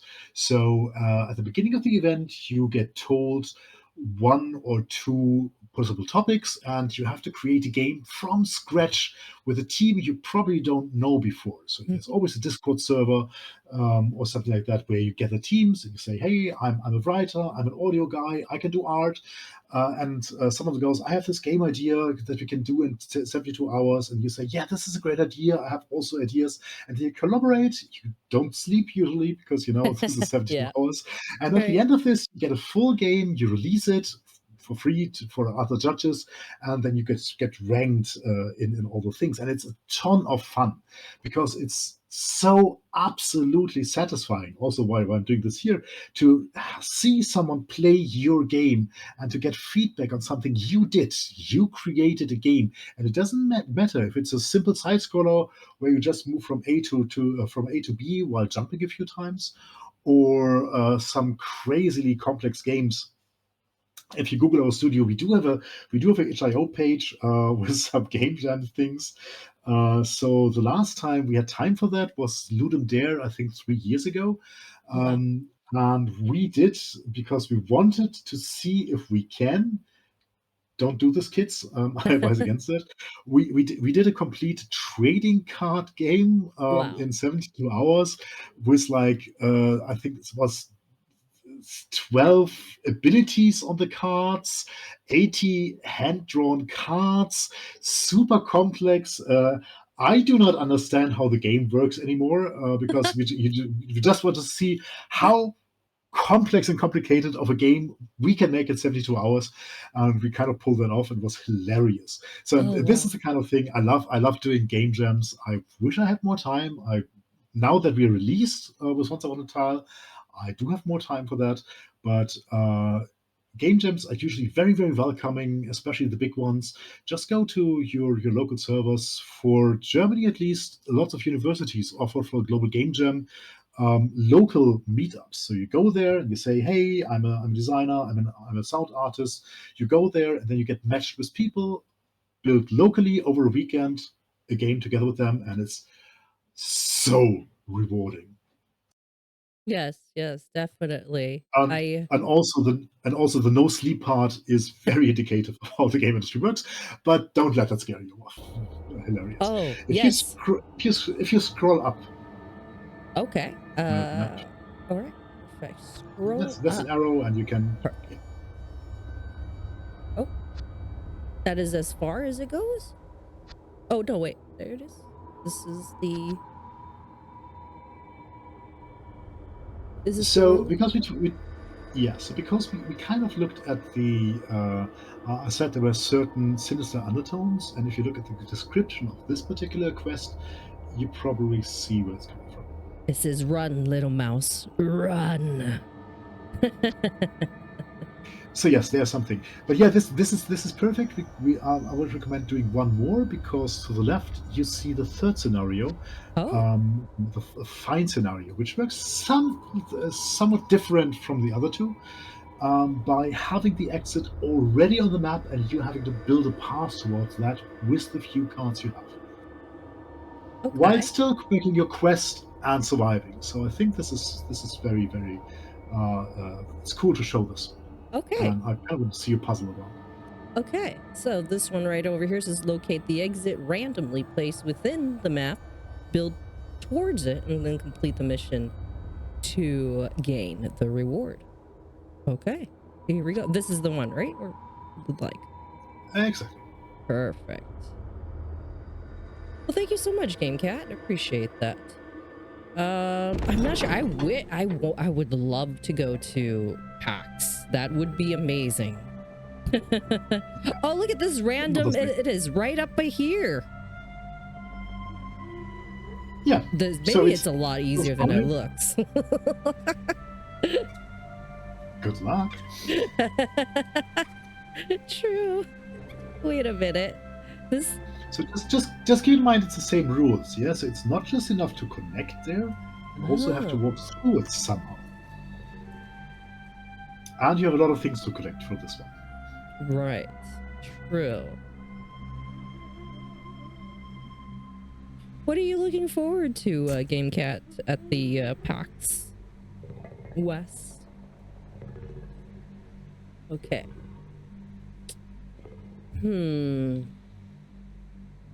All right.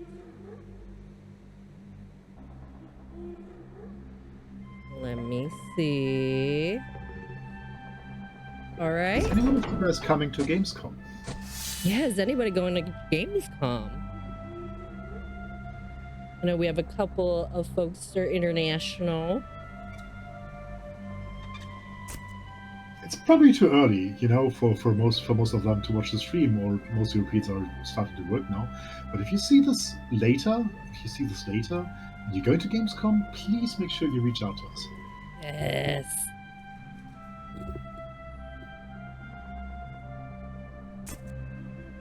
I always want to go. One day. One day. One day.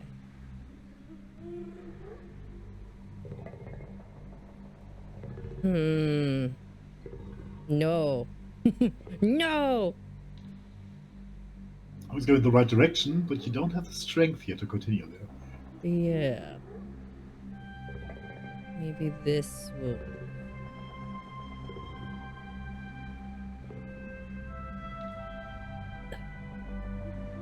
So in this case, because the tooltip is a bit hard to forget, if you don't manage to reach and pass the exit, it doesn't matter that you have collected all the resources you needed, you will not get the reward. So you have to always win these scenarios in the best way possible. Ah, okay. You can continue playing. You know, you will crawl to the exit automatically, basically, but you will not get the quest reward, which you need to win the more difficult levels. Right. Sometimes I get lucky. Who knows? Luck might be on my side. Again, Yara is basically an auditory character. But I'm very curious if you can see. So you can see that you have lots of cards left. So to the left in the deck, there's still 12 cards, and you can preview the ones that are coming. Oh. So you can use that for planning your way maybe already. Oh wow, okay. I like this. I like to be able to see. So because, you know, earlier on you picked up this reward that you can now see 3 cards ahead instead of 2 cards ahead. Right, right. That makes sense. Okay. Okay. Well, I definitely need more daggers. Also need resources. I need everything. While not closing off the way to the exit. Yeah, by not closing off, because that'd be too close to it. So I'm like, I see where this is going.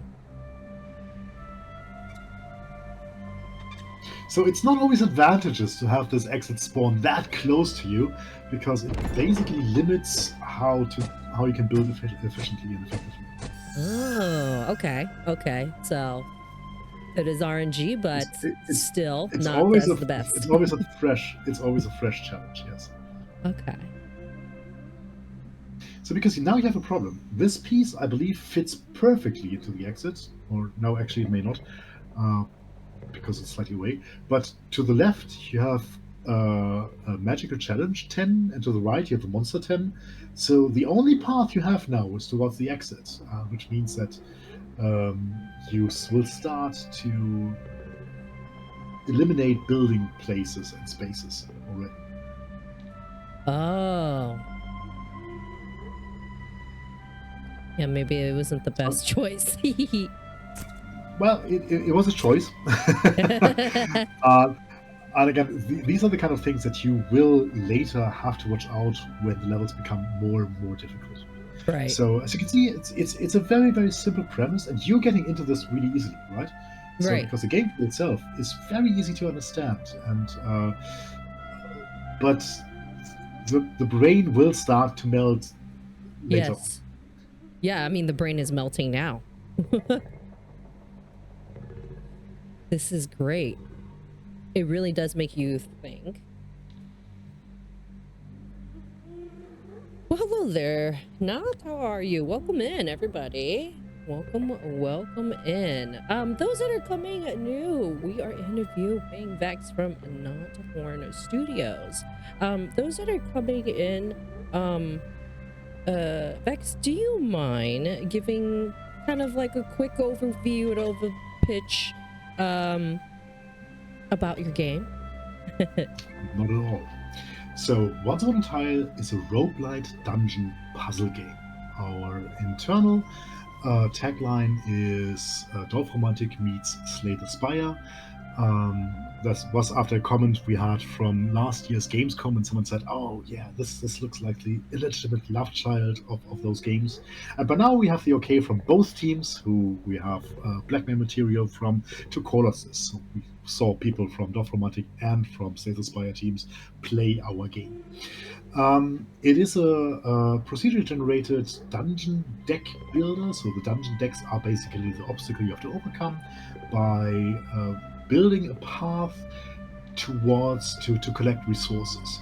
Your hero that you cannot control directly will always take the shortest path to the first spot on the newly revealed tile.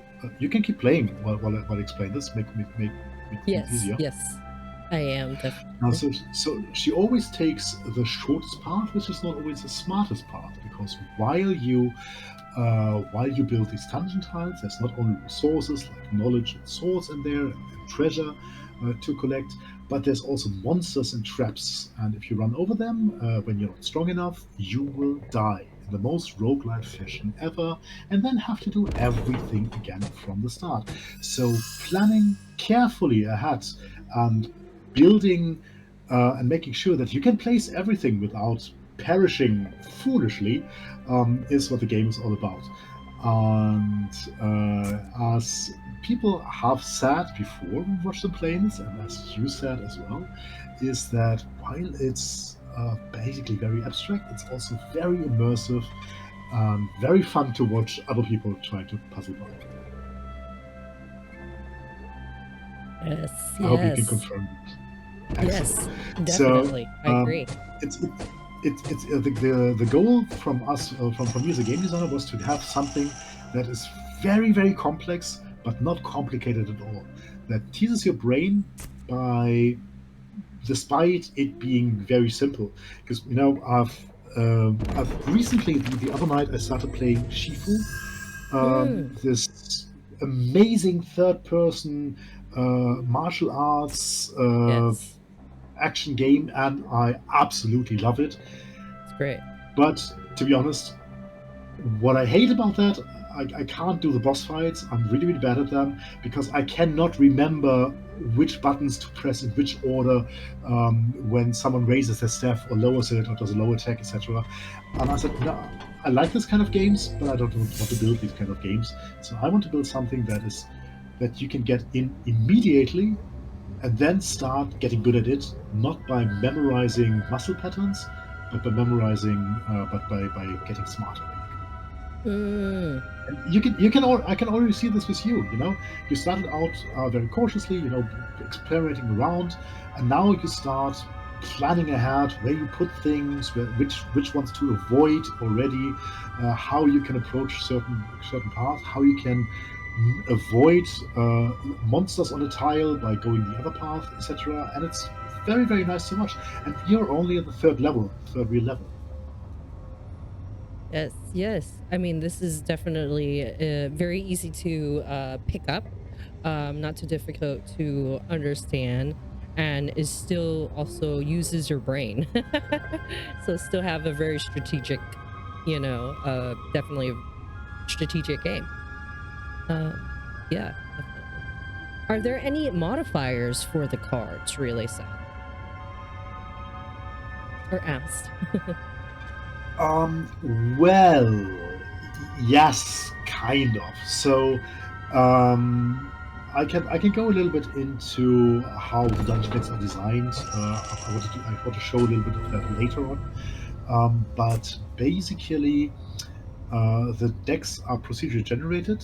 There's always at least one solution. Um, there are more solutions, more feasible solutions, even if you have no stat upgrades or anything. Um, but the modifiers themselves come from different templates. So, like every scenario type has a couple of templates, like one template saying we place a lot of treasure here, another saying we want to have a mix of monsters and combat this, another one saying, look, we are low on resources, but there's a lot of traps, etc. And then from these templates, there's like 50 per scenario right now. Then these get modified by the difficulty that you're on, so how far you've come along in the game, by the character you play. The characters themselves, later on, the other characters, apart from Yara, because she's just a tutorial character, will have abilities to modify these decks slightly and stack things in their favor in interesting ways. Ah, okay. When you go to the overview after you finish it for the characters, I can tell a little bit about the characters that you will unlock during the game, because Okay. there are 4 different characters, and all 4 of them play completely differently. So Yara is very simple. She doesn't have any special tricks up her sleeve. She gets a bit of stat bonuses when she levels up, but that's it. But the other characters come with their own tricks, and most importantly, also with their own rooms. They shuffle into the decks, basically.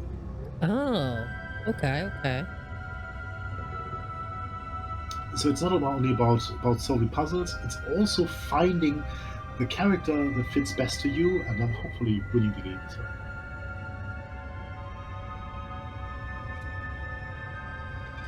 Also, every one of our characters has their own unique story arc, fully voice acted, with hand painted drawings. There's a lot to discover.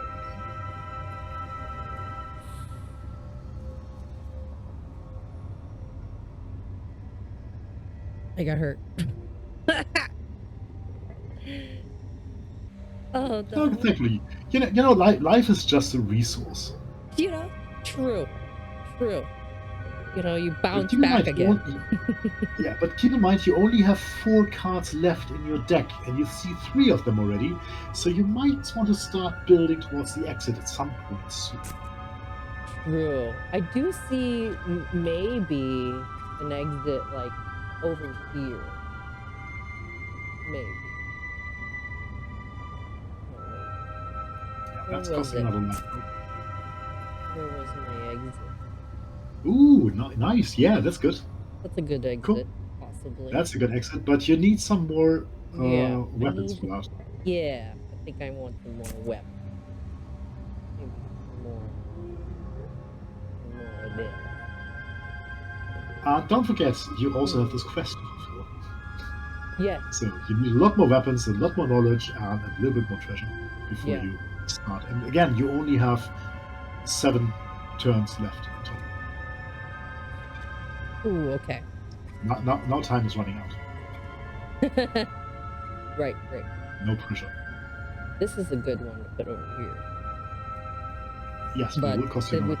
Yeah, I want to use Yeah. the resource. You want to collect those first, but Yeah. you also don't want to use that tile, because you need that tile to Get away, yeah, No, you- right, Oh, yeah, you can. I mean, we You have can this use one. the middle tile there as well. Yes, exactly. So you can use that right, middle tile. true. Just Yeah, we do need a save it and don't accidentally build it somewhere.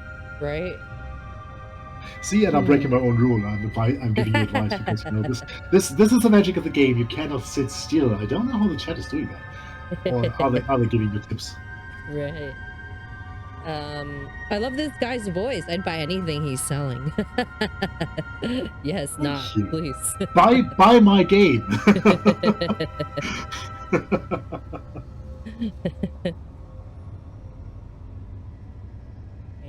I will check on Steam later if you did. There you go. Okay.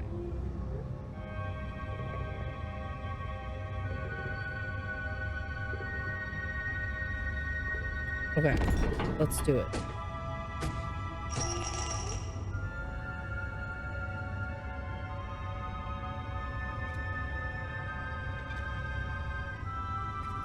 It's a 10. Is there a way to maybe not get that? Ooh.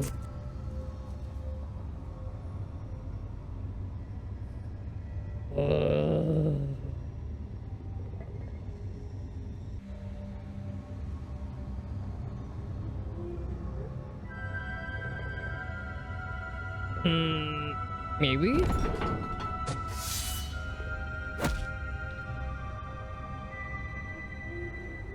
Think. Yeah, No. and at this point, you also need to start planning how to get rid of the resources of all The rest. all the resources that are on the tiles you're placing. I mean, you did a good job of clearing Yeah. them out on the tiles you placed so far, so well done on that. Just need to start planning ahead how to get the most out of Yeah, the things. most of the rest of this. So for the people who joined in later, as you see, the character always steps on only on the first spot of the tile you just placed. And you have to figure out how to move her across this tile in total with later things. Like to see this. That will hit the 10 mark. Ooh. That was a good one. That was a good one, but then Yeah, I this is a need. great one because then you just walk back and just leave the monster there all on its own. Can I do that after placing that there? Sure. I feel like I can maybe do that.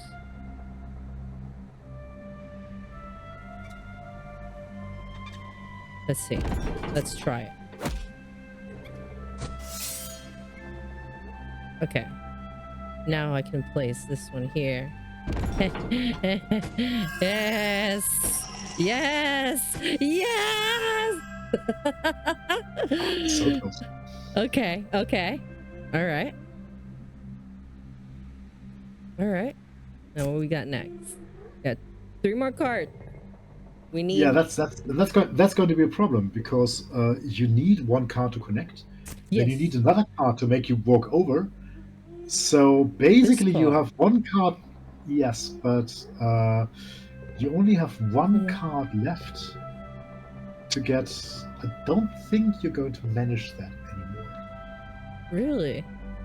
Yes, because you should have placed them earlier.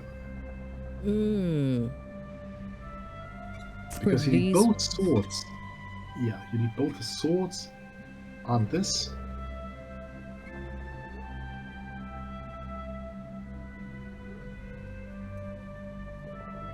You're able to see this like chess piece. Yes. But again, so this is a skill thing, you know, because it would be boring if you win every single game of a roguelite thing. You can still continue your quest despite having failed horribly. But since we said this is the last thing you want to play anyway, right? Yes. Why don't you do something silly and see if you can kill yourself? Okay. Either here or in the next one. So just walk into a couple of traps and then into a big monster. You should be able to. Here we go. Here's the big monster. I think this is gonna kill me, right? 1, 2. Oh no, not quite. You just use ignoring that. Yeah. Hmm.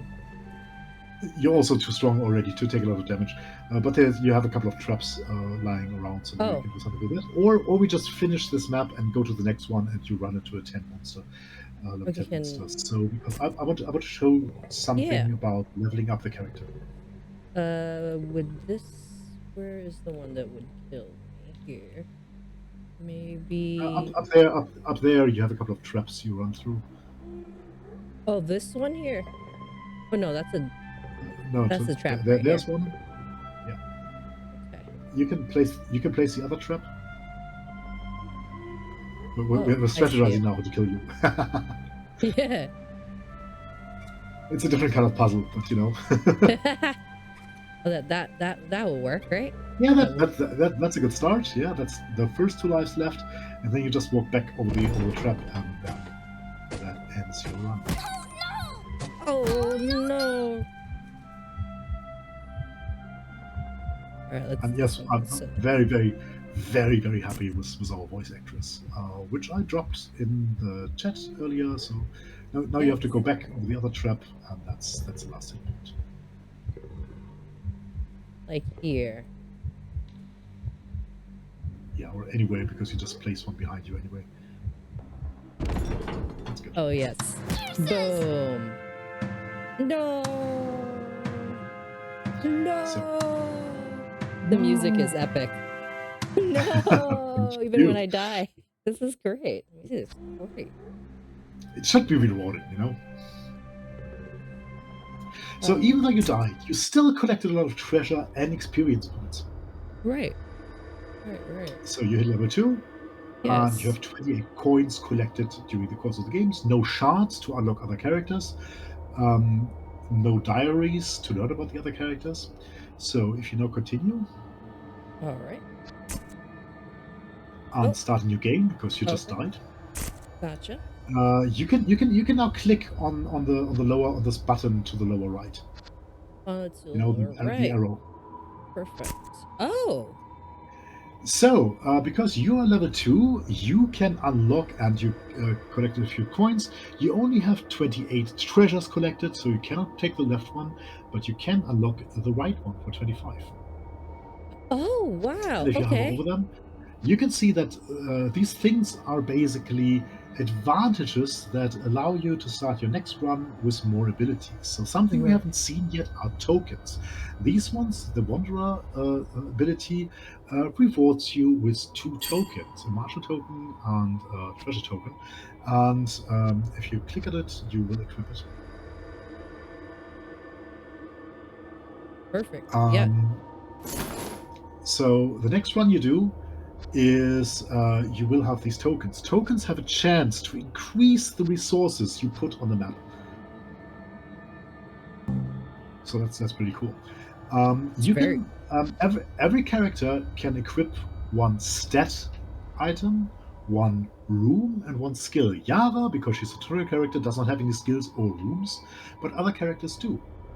And you unlock these the same way. So you can later on determine the strategy you prefer to play. There is no best way to play, although later abilities are of course more powerful.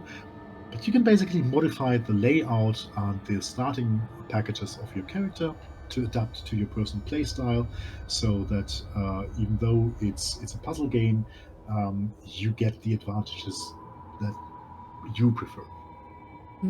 So this is something I wanted to show. If you go to the character overview from the main screen, by just going back again, please. Okay. We can go to the character overview.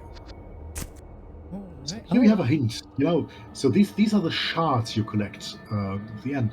A small tip: if you finish the tutorial arc with Yara, you automatically unlock all the shards for Harlow, our veteran hamster warrior. So all of our characters, Harlow the warrior is a small rattling thief, and Hieronymus is a ferret pretending to be a wizard. But you're going to see his story if you unlock the game and play him. And they all play completely different. So as I mentioned before, other characters have abilities. So Harlow's abilities are all very defensive. So he can decide to equip, for example, and upgrade his armor, so he takes less damage from monsters or from challenges, or even later on for traps, because traps will not only do 1 point of damage, later traps will do more damage, and he can just ignore that because his armor just saves everything if you unlock and upgrade him. Under, our rattling thief, for example, can remove traps she walks over when she unlocks that ability, or she can select an ability, for example, to bypass monsters without taking any damage from them the first few times. So you can place those level 10 monsters right at the beginning, slip past them, collect all resources behind them, and then come back stronger later to defeat them. All characters also unlock special rooms of different sizes. So Under, for example, you can choose to either have a very, very small empty room, like one size room that helps you get out of those tiny corners that you managed to build yourself into, or you can select that she maybe always carries with her in the middle of the game a treasure trove where you can get some guaranteed treasure, which will help you unlock more skills later on if you place it. And again, so this is how you unlock and upgrade your characters and adapt them to your personal playstyle. Oh, wow. Again, all of the characters come with their own story, with their own fully voiced story, with their own artworks. Yara only has one act, all other characters have full 3 acts, and you will see what happens to them. And I love if you guys play the game. Please, in your reviews, let us know which is your favorite character and what story you enjoyed most. Yes, yes. I was just about to ask you which one is your favorite character? My favorite character is Hieronymus. Oh, okay. You like the armor. He's our favorite mage, and or maybe not. Gotcha, gotcha. Very cool. Awesome, awesome. Is there anything else that you want to share in the game before we go ahead and move on to our next segment? So one of the things you also collect that you may have seen are diary pages, because you can see the details in the diaries and you haven't found anything there yet. Because you will only find the diary pages of other characters. So you will learn a lot about their background stories and where they come from, and maybe that might be necessary to win the game, but you will figure that out yourself. Oh, ooh, it's a little Easter egg there, guys. Make sure you check it out. Wishlist it. Perfect. Awesome. And for Go those ahead. people coming late, if you know an indie dev and you like them, you don't even have to buy the products, just wishlist the game because that helps us a lot already games later. Exactly, exactly. Awesome.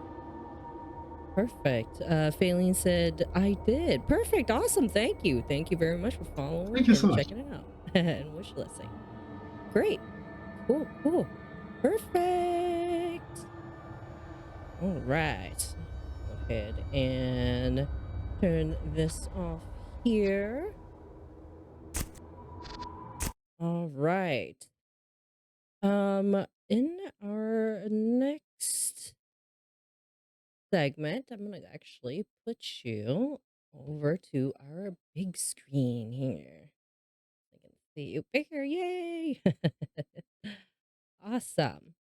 So the next segment that we got coming up is our behind the scenes. So visuals or any type of productions of their games. So this is very, very special, of course, to the Playmakers and Shakers where developers prepare us some awesome content. So whether it's the program that they're using and making, the making of early prototypes to even event photographs.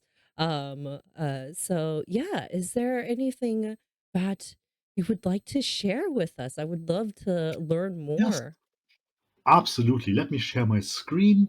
Um, this. Please keep in mind, I will not be able to watch the chat any longer once I do that because I'm going to minimize everything. Otherwise, we have this silly Mandela effect, and nobody wants to see that this early in the morning or this late at night. For sure, I will definitely read the So chats out. also this also this is something that every single game developer has, is like 50,000 text documents with a lot of things like keys and transcripts and ideas that I collect everywhere. But I prepared a couple of things for you. So first of all, game development always starts with a mood board, and so I'm very very happy that someone started asking about Redwall and stuff like that. So we from the very beginning, we decided. You all can see my screen, right? Yes, yes. Perfect. We decided that we wanted to go for an old fable look, not the game, just the fables and the old uh, fairy tale style. So we wanted to have these cute characters, these cute animals, while also telling an actually really, really dark story. I mean, you probably saw this in Yara's cutscene initially, with this monster lurking behind, and there's monsters, and you can die. And what kind of kids game lets you die? We do have a USK6 rating. I'm very grateful for that because apparently no one reads the story. But no. We are kids friendly, but we are going for this subliminal, subtle horror. Because there are things you may already have heard in the background music, those faint horror undertones, the red moon shining down, our wanderer getting lost in something that gets very dark. And of course, you saw hopefully the brief description of the boss fight, where your mission is just run, little mouse, run. That's all you have Right. to do in the end. So Uh, obviously, things are not going as well and wholesome as they maybe could. yes, yes. Relay had mentioned the mushrooms as well. The What mushrooms. about you? Yeah, the mushrooms in the game, the seeing that in the game as well was very, very cool. Seeing all the different biomes as you mentioned. Yeah, so we have three different biomes for Yara's tutorial arc, because literally she's just a tutorial character. We just have two biomes: the forest and the caves. There's a third biome that you will have to play through with one of the other characters. But again, so clearly the visual was very, very important for us. The original idea of the game came when I played some Dorf Romantic. You guys know Dorf Romantic? Anybody in the chat and have heard of it? I'm not sure I've ever heard of it. What type of game All right. is that? So Dorf Romantic was a huge indie success here from German team. It's basically the board game Carcassonne as a single player tile placement things. And it's great. You build a beautiful landscape with changing biomes, about rivers connecting to each other and villages connecting to each other. And it's super pretty. It's very, very satisfying to place tiles, but it's also kind of getting boring after a couple of hours of gameplay. There's not much to do apart from building pretty landscapes. The original idea behind Once Upon a Tile was, how can we take this amazing feeling of placing tiles and make it more exciting? And so this placement, this satisfying whoomp and of the tiles coming down, which I hope you noticed in the Yes, game, yes. was the core concept. So we wanted to have this feeling as exciting as possible, and everything else came from that. So then we had, okay, how do we make this exciting? Oh yeah, by placing something, and then something happens, and this is how we defined that there was a hero walking along, and then always going to the next tile.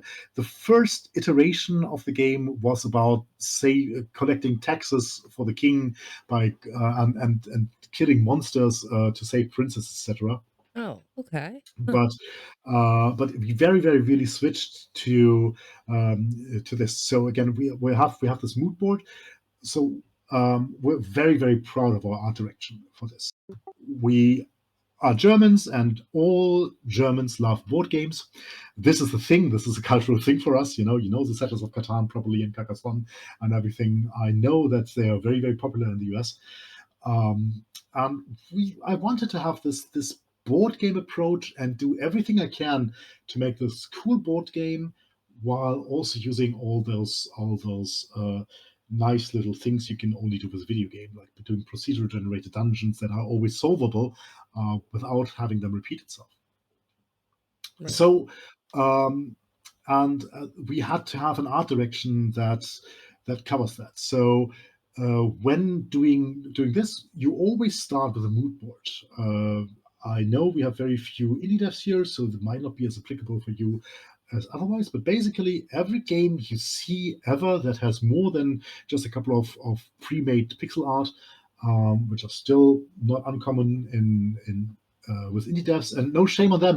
This is great if they value gameplay over graphics. This is cool. We wanted to have both, so Right. we did a mood board. So we had this fighting mice game. So we wanted to have something cute. We looked at a couple of different games. Redwall is something. Fievel, the Mouse Wanderer, the Rats of Nim, if Right. there's something.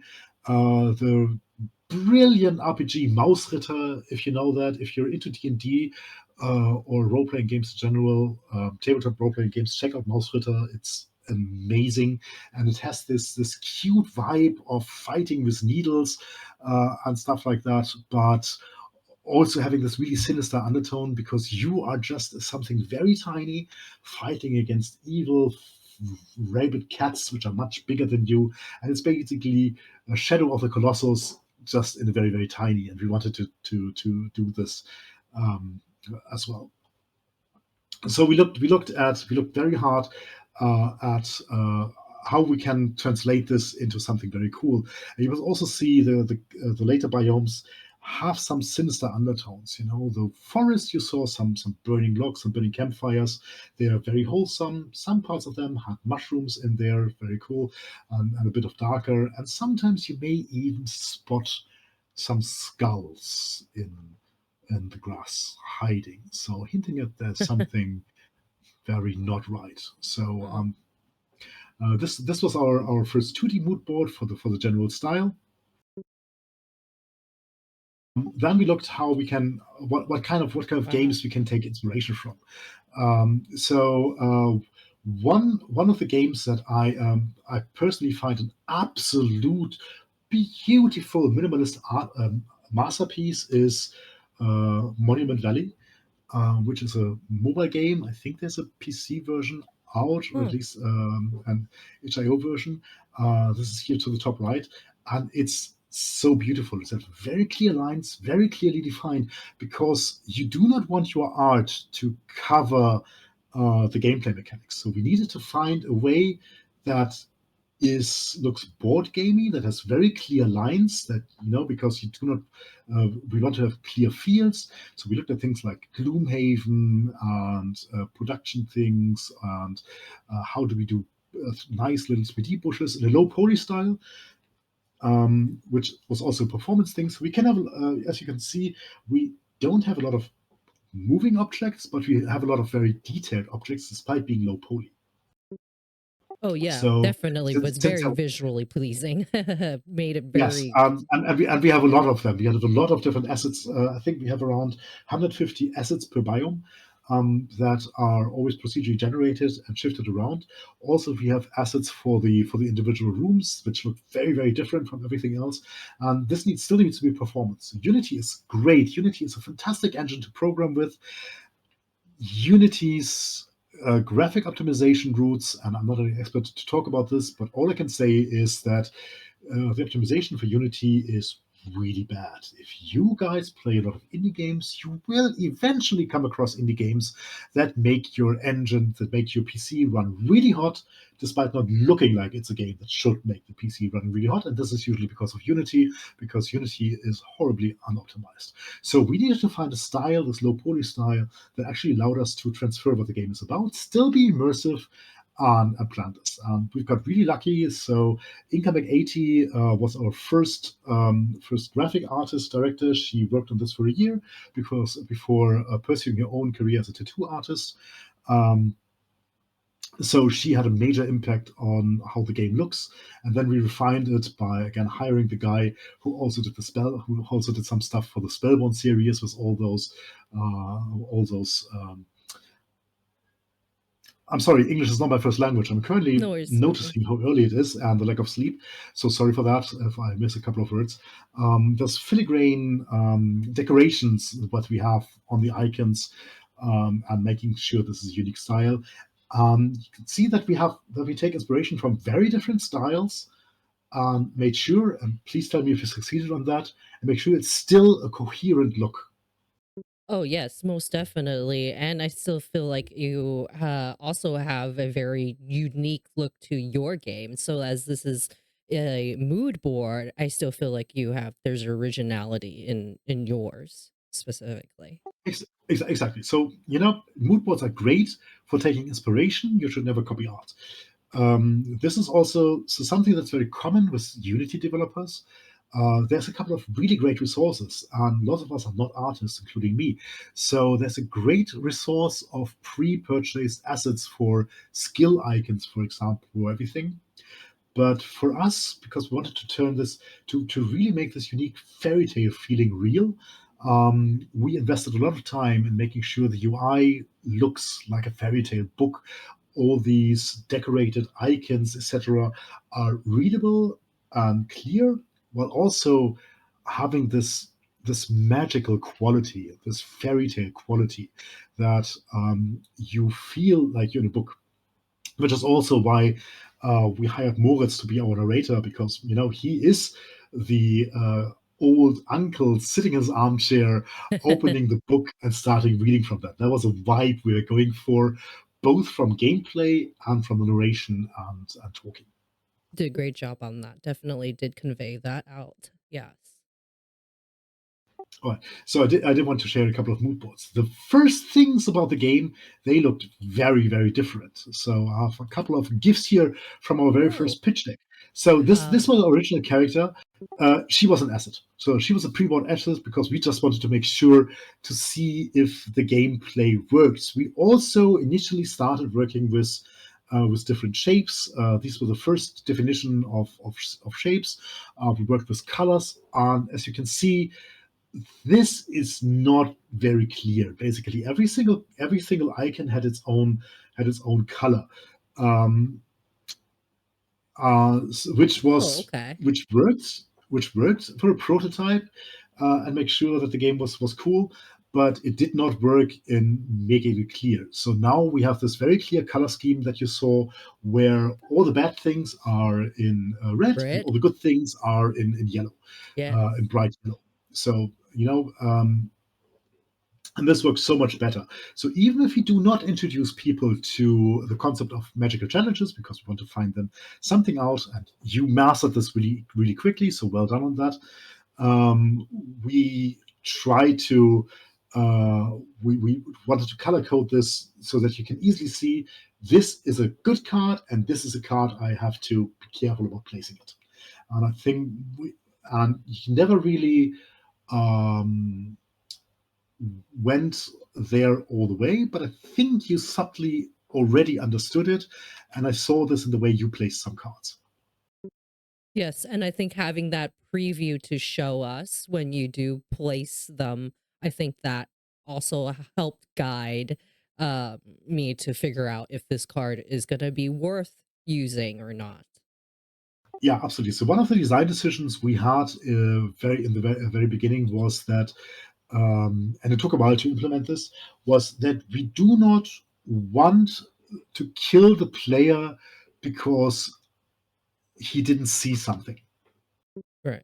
Right. This still happens, especially if you take long paths. It might be that you overlook a trap along the way or a big monster you accidentally walk over and you didn't see that because you're walking from one side of the map to the other without checking in between. And to be honest, this is your own fault.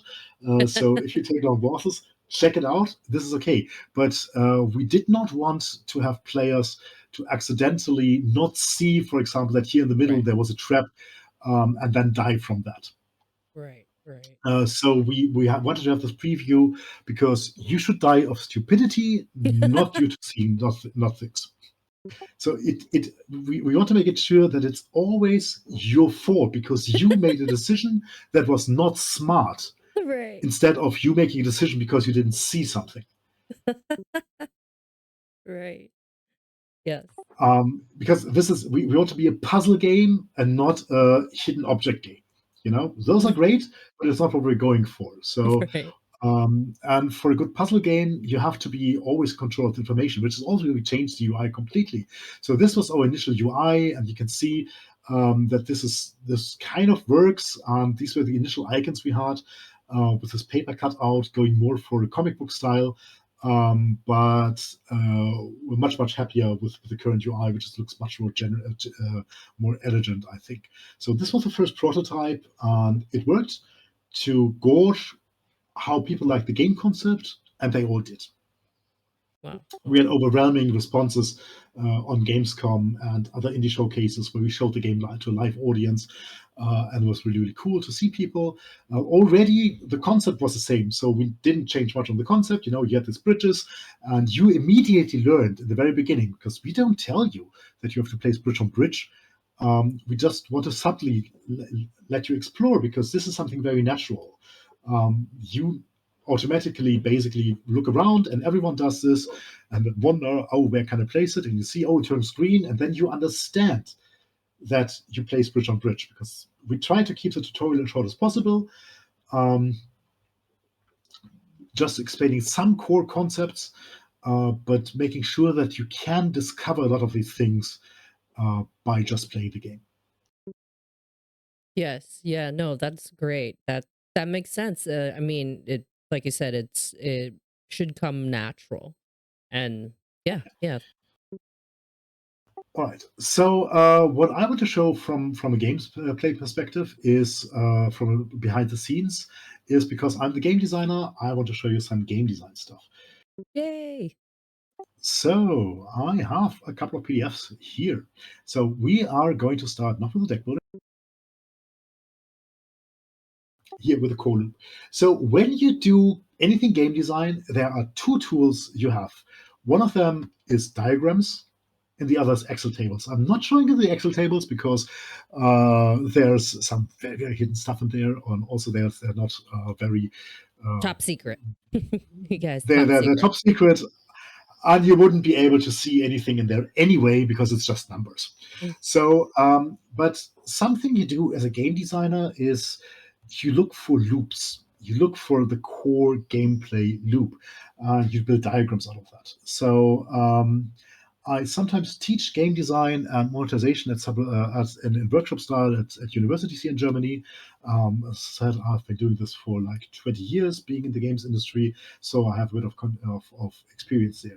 And every game has core mechanics that keep repeating. So in chess, it's pick up a piece, see where it can go, and place it down, and then the other guy does. Then something happens, and this continues to repeat. You can break down every single game into these, unless you have a really crazy indie game that changes rules every couple of seconds. And I want to make a short shout out, if I may, to friends of ours who are just on Steam, who just got their game up on Steam. If you like indie games, check out Dimension Daves, and I can drop a link later in the chat. These are friends of ours who have one of the most hilarious multiplayer games, couch multiplayer games, not co-op, where you play a Dave from a dimension, and it's about finding out who's the best Dave. And it's a gameplay that you play with friends on the same screen. It can be up to 12 players, I believe, with your mobile devices, with controllers, with keyboards. You can do whatever you want. And the rules of the game change every couple of seconds. Oh, wow. And it's fucking hilarious. It is one of the best party games experience you will ever have. Wishlist the guys. I will drop the link later on. It's Definitely. absolutely hilarious. And these are kind of games, but still, they're still loops. So here for us, we have this is a core game loop inside of a scenario, the process of a turn. You select a card. The card gets then created in the game field. It gets translated into a 3D dungeon tile, which you place. Then the character moves. Has it reached the end of the game? We call this a target tile at this point. This is a very old design document. It's not reached, then you select a new one because you didn't place it. Then the character moves automatically. They carry out the interactions along the way. Then we check, did he die? Then if he died, you lost. If not, we check, hey, has the exit been reached? If not, has the target reached? If for whatever goal you have. If that's not the case, you select another card, and this cycle continues. So the check on conditions then checks, has the exit been reached? Yes. Is the mission fulfilled? Hey, congratulations, you won, which means you get the reward and you get to continue playing. If the mission has not received, you survived, which is the third state. That means you do not get the quest rewards, but you still win. You still can continue along the path. Wow. So these are the core mechanics. This is the high concept that we had to hand in. The high concept we also have in English because we use this as pitching. The high Oh, great. concept for Once Upon a Time that we did 2 years ago only has 23 pages. So we did apply for government funding for Once Upon a Time. If you do government funding here in Germany, because there's a couple of grants to do that, you have to provide a ton of documentation, including what you think the market share is. So you have to look at the business of other games.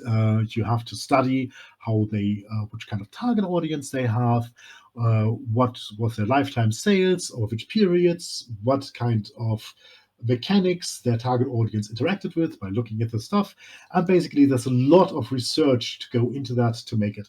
Again, we were 2 people writing this and an artist, thankfully making everything pretty. And this was a 23-page document, and the game design document, which we sent, was 40 pages, including all what we want to do, all the biomes and everything. And I'm going to show you a quick overview of that. It's outdated because a lot of things changed in this year by the things we improved, we threw away. And I will go into this a little bit later, but this is basically the high concept, just explaining how the characters work and etc. And also the old graphics. I can quickly show you how the so this was the initial stuff for Oh, our wow. icons, Okay. where we already decided on the color scheme that red was bad and gold was great, but we ditched them by making them even prettier. Right, right. It's shiny. So It's shinier. it's shiny, yeah. So end conditions. The look of the map was Oh, pretty much looks what very we wanted to similar. go for from the very beginning, because we're Oh, very happy with how the map looks like. We think it looks super beautiful. We took a look at other games like um, Temple Curse and Slay the Spire, of course. You know how those maps are built. We looked at a lot of those things and then basically went with that. So our characters initially looked very different from what they do now. You can still see the similarities, but they changed a lot. they're still very cute, even the prototypes Also, or even the we back don't we then. don't have a Jerome anymore. They were supposed to come with their own icons, but we don't have that anymore. Ah, So this was a core concept, and things changed. And now I want to go a little bit into details on how we make sure the decks are built. So because something you saw is that you probably did not notice, but we make sure decks are solvable, and we do this by making sure you do not run into those level 10 monsters at the very beginning. Sometimes they sneak into that, but this is based on the difficulty. This is not coming from the decks. So the deck are prepared in 3 parts. We have a top part, a middle part, and the bottom part. The top parts is usually where you collect a lot of resources that you need to overcome the middle part, a couple of challenges, and the heavy, the level 10 monsters, the higher traps are coming at the bottom part. In the middle part, we also we check if the character has any rooms he brings into the deck. Then they get covered in the middle part. So you won't draw the room at the very beginning. You won't draw the room at the end, just when you can reach the exit anyway. You will draw the room when it has the most impact, because we want to have the character choices have an impact always on the gameplay. So we make sure it's somewhere in the middle third of the decks. Then we have this difficulty slider. I'm going to show the difficulty curve here. It's an ugly Excel table, but it still does. So basically, the difficulty checks adds rooms, because having more rooms makes the interactions, so makes the dangers and the monsters more spread out. If you have more rooms to place them, it makes sure that you don't have one of those big tiles only filled with monsters, but that you always have a couple of free tiles, which makes the game easier. So in the beginning, we add more rooms, we add more resources, we add more swords, more knowledge, more health. Um, in the middle, so starting at the end of Act 1 and going into Act 2 for most of the characters, so after 10 levels, we stop giving bonus rooms, so the things become more difficult. And at the end, we add rooms again, but also tons of traps, extra monsters that can already go into the beginning. So you need to make sure you get those rewards, that you start already with bonus strength. Otherwise, you will not be able to meet the later quests, because they also go more difficult. Then from this, we build the top part of the deck, we build the middle part, we build the bottom part. In the bottom deck, there's always the exit card mixed in, if it's a game, if it's a mode that has the exit card. And then we provide the deck in the way you saw. It goes to the left, and then you draw the first cards, and this is how we go into that. And it took a lot of time and a lot of playtesting to actually figure out how we can make this procedurally generated, these tons of different decks and different templates, because even if you get the same template, so a template basically says this deck has 15 cards, and 5 of them are big rooms, and 3 of them are these triangle rooms, and 2 of them are lengthy rooms, and it has 10 monsters and 5 swords, etc. Then these resources get randomly placed across all these different things. So even if you get the same template, it will be a completely different experience. And we needed to make sure to have this experience still be playable and not lead to frustrating things like you die immediately. Right, right. So this is the kind of things that goes into game design. So it's not just having an idea and having this core game loop, it's also how to make these steps of the game loop make sense and this is very important, in manner. For procedural generations, it's really important in a manner that can be automated. So because this is a process we do for every single scenario template. We don't do this manually. We don't create uh, 50 top parts and 50 middle parts and 50 bottom parts, because that would be way too much work, and we would spend another year just building decks for that.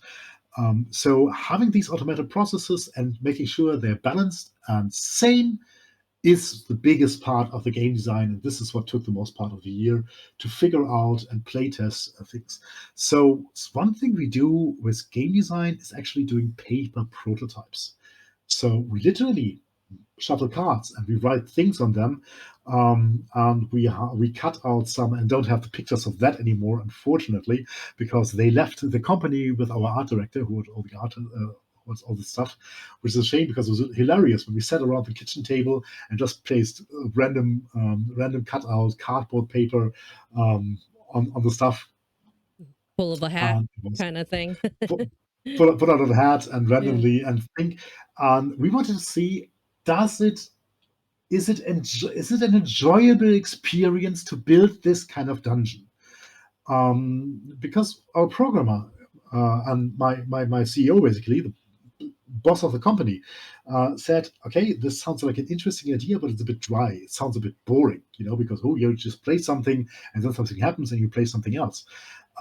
So we showed him the paper prototype, and he said, "Oh, actually, this feels interesting." And I hope you guys in the chat tell me, did it look interesting? It feels better to play than to watch, but I think it's a lot of fun watching as well. It's very, very interesting to watch. It's very satisfying, this plunging down of tiles and then seeing something happens. Yes, it's definitely visually appealing. So it's not like when you're watching somebody, you can watch somebody think almost like as somebody is playing, you can kind of see what they're thinking, the strategic part of it. So I think that's fun. Yeah. So this is a German design document because it has 40 pages, and we did not want to translate this into English as well. So here you can actually see the initial stuff for the how we handled the how we wanted to handle the initial difficulty curve. This is completely overhauled, but this is basically what it means. So every scenario has its own difficulty curve. So in the explore scenarios, which are very simple, we initially threw in 2 size 4 rooms and 1 size 3 room.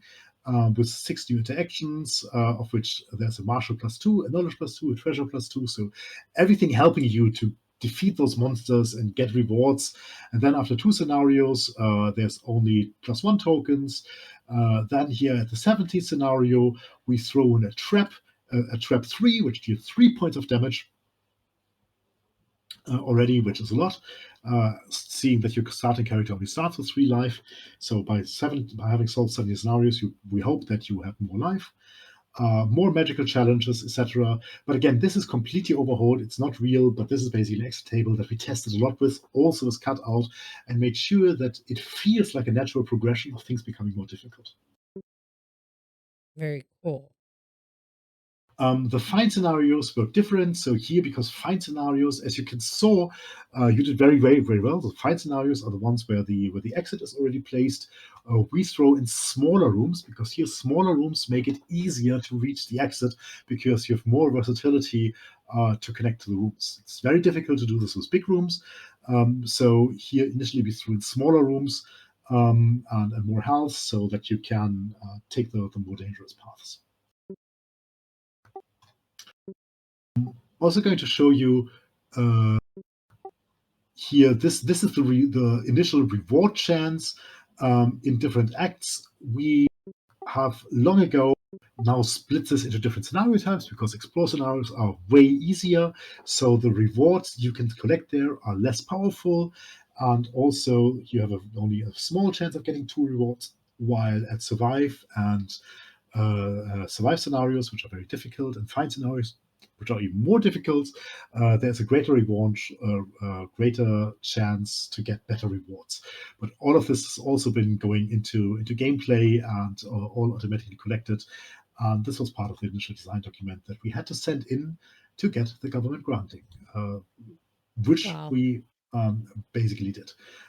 So Right. the progression, meta progression. So something you have not seen are boss fights. It's because we have boss fights, as you could see as a hint. At the very end of the first scenario, of the first act, of Yara's first act, there was a scenario that sounded different from anything else. And it is because it introduces a couple of special rules. Every single boss fight scenario for every single character comes with a unique set of rules that you will not see anywhere else that changes how things work. And I will let you to figure that out. Good luck. I am very interested, actually, and curious. Where did you get the name KnotHorn? Where does that come from? Out of curiosity. It was a random name. It was a random spur of the moment. Our art director came up with it, and we all loved it because, as you can see, our studio logo is a unicorn with a knot in its horn, and it's just, it sounds unique, it sounds fun. We all loved it, so we basically stuck with it, and it became our identity. Oh, that's so cute. So here you can see already the old in-game UI. We already had the deck to the left. We started doing this here, but the cards weren't as pretty as before. And it still looked a little bit blocky and not having all the icons. And I think the one we have right now is much prettier. So we did a complete overhaul there as well. But this is how you can see how we planned the game 1.5 years ago to look like, which was already 1 year in development from the paper prototype. So we made a lot of progression there. Oh yeah, most definitely from what I saw the previous to there, you can see the big difference. The previous GIFs. Yeah. So this was the forest biome. We Oh, reused a lot of these things. But you can see it's even prettier now, and sparkly and everything. And we have much more assets to play around with. This is a biome for the caves that you played in already. And here's a preview of the corrupted lands. And here we have skulls and bones, and it's gotten really, really pretty. So you'll have to see for yourself if you can survive until then. Yes. So yeah, we had to do this 40-page document in all its glorious detail to send in for the government funding. And we did get the funding. So the Bavarian government, and shout out to the FFF, the Film und Förderfond Bavaria, for supporting us, because we couldn't have done the game without them.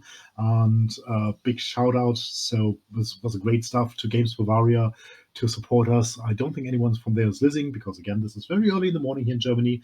I'm pretty sure they're going to see this video. So huge shout out to them. Without the support network from Games Bavaria, we couldn't have done the things we wanted to do with the game.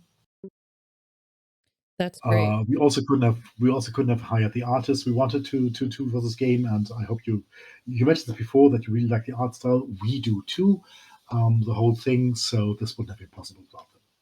Yes, Thank you yes. so Big much. shout out. Thank you so Also, much. What?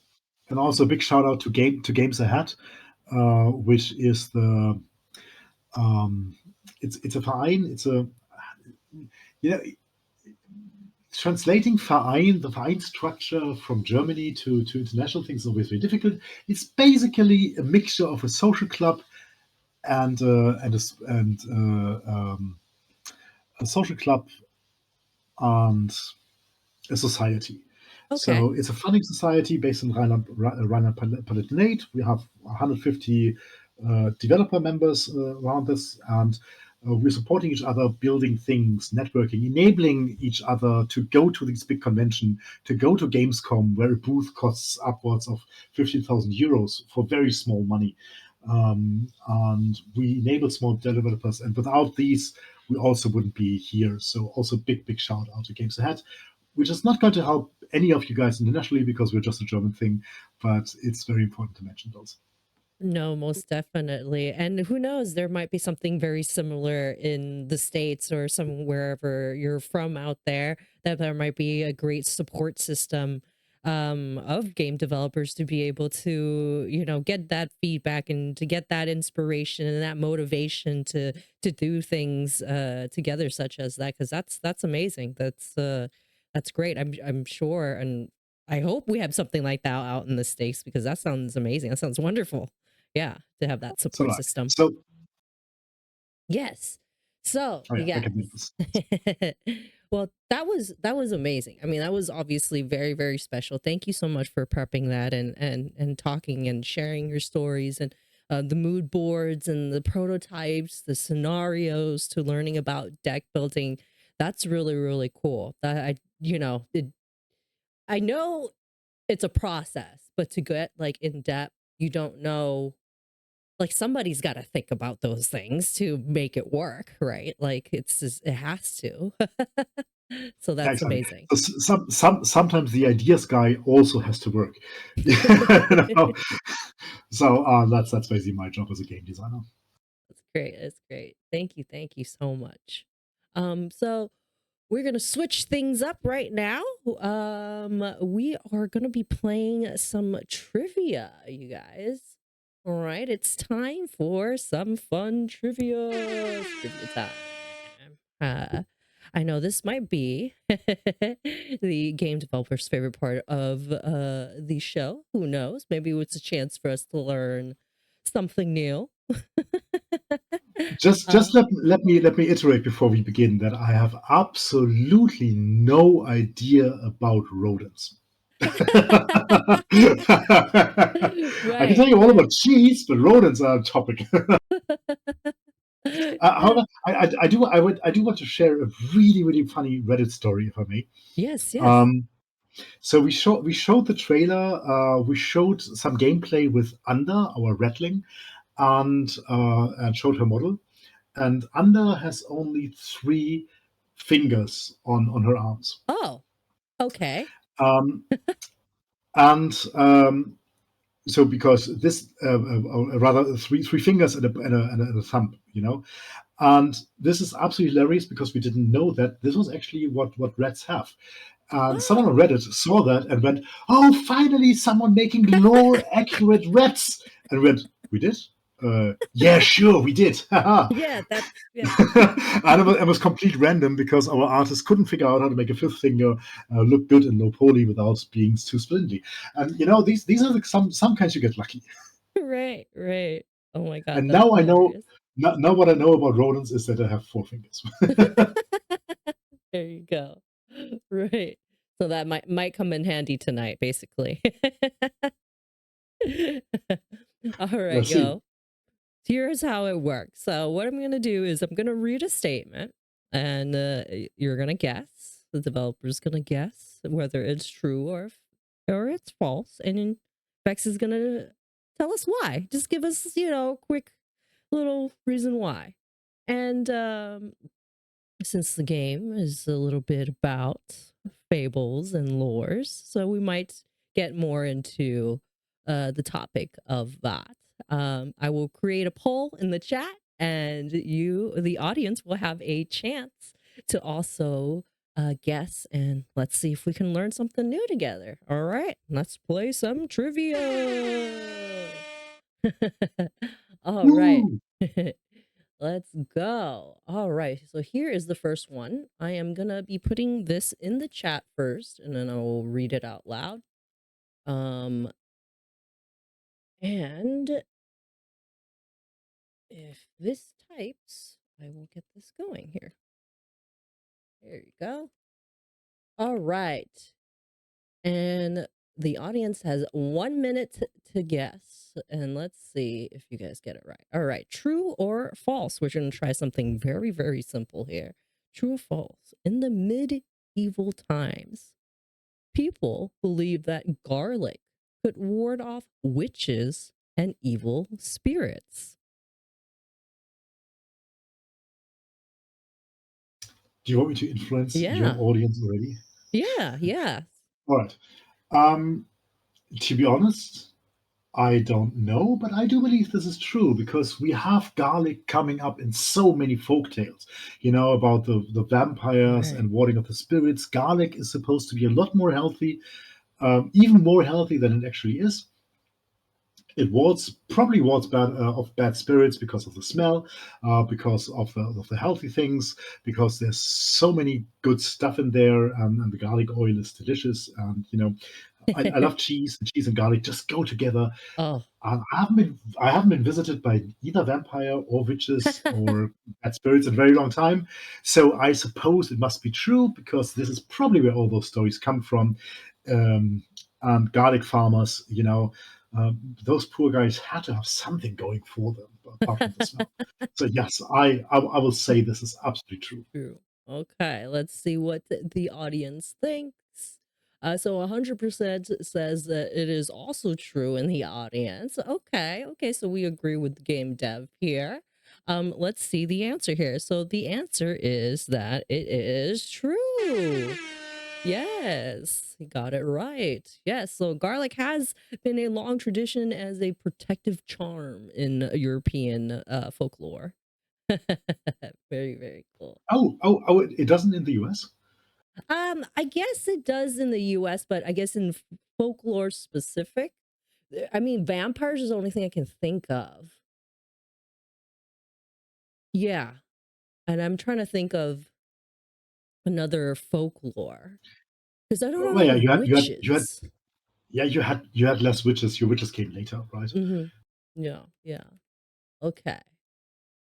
Here is the next one. Here we go. This is for the chat. I am gonna type it in here. It doesn't show the whole full sentence, unfortunately. I don't know why Twitch has a limit for their chat, but I will read it out loud so everybody can hear me. Here we go. True or false? In old German folklore, if you didn't eat cabbage on the winter solstice, you'd be turned into a goat.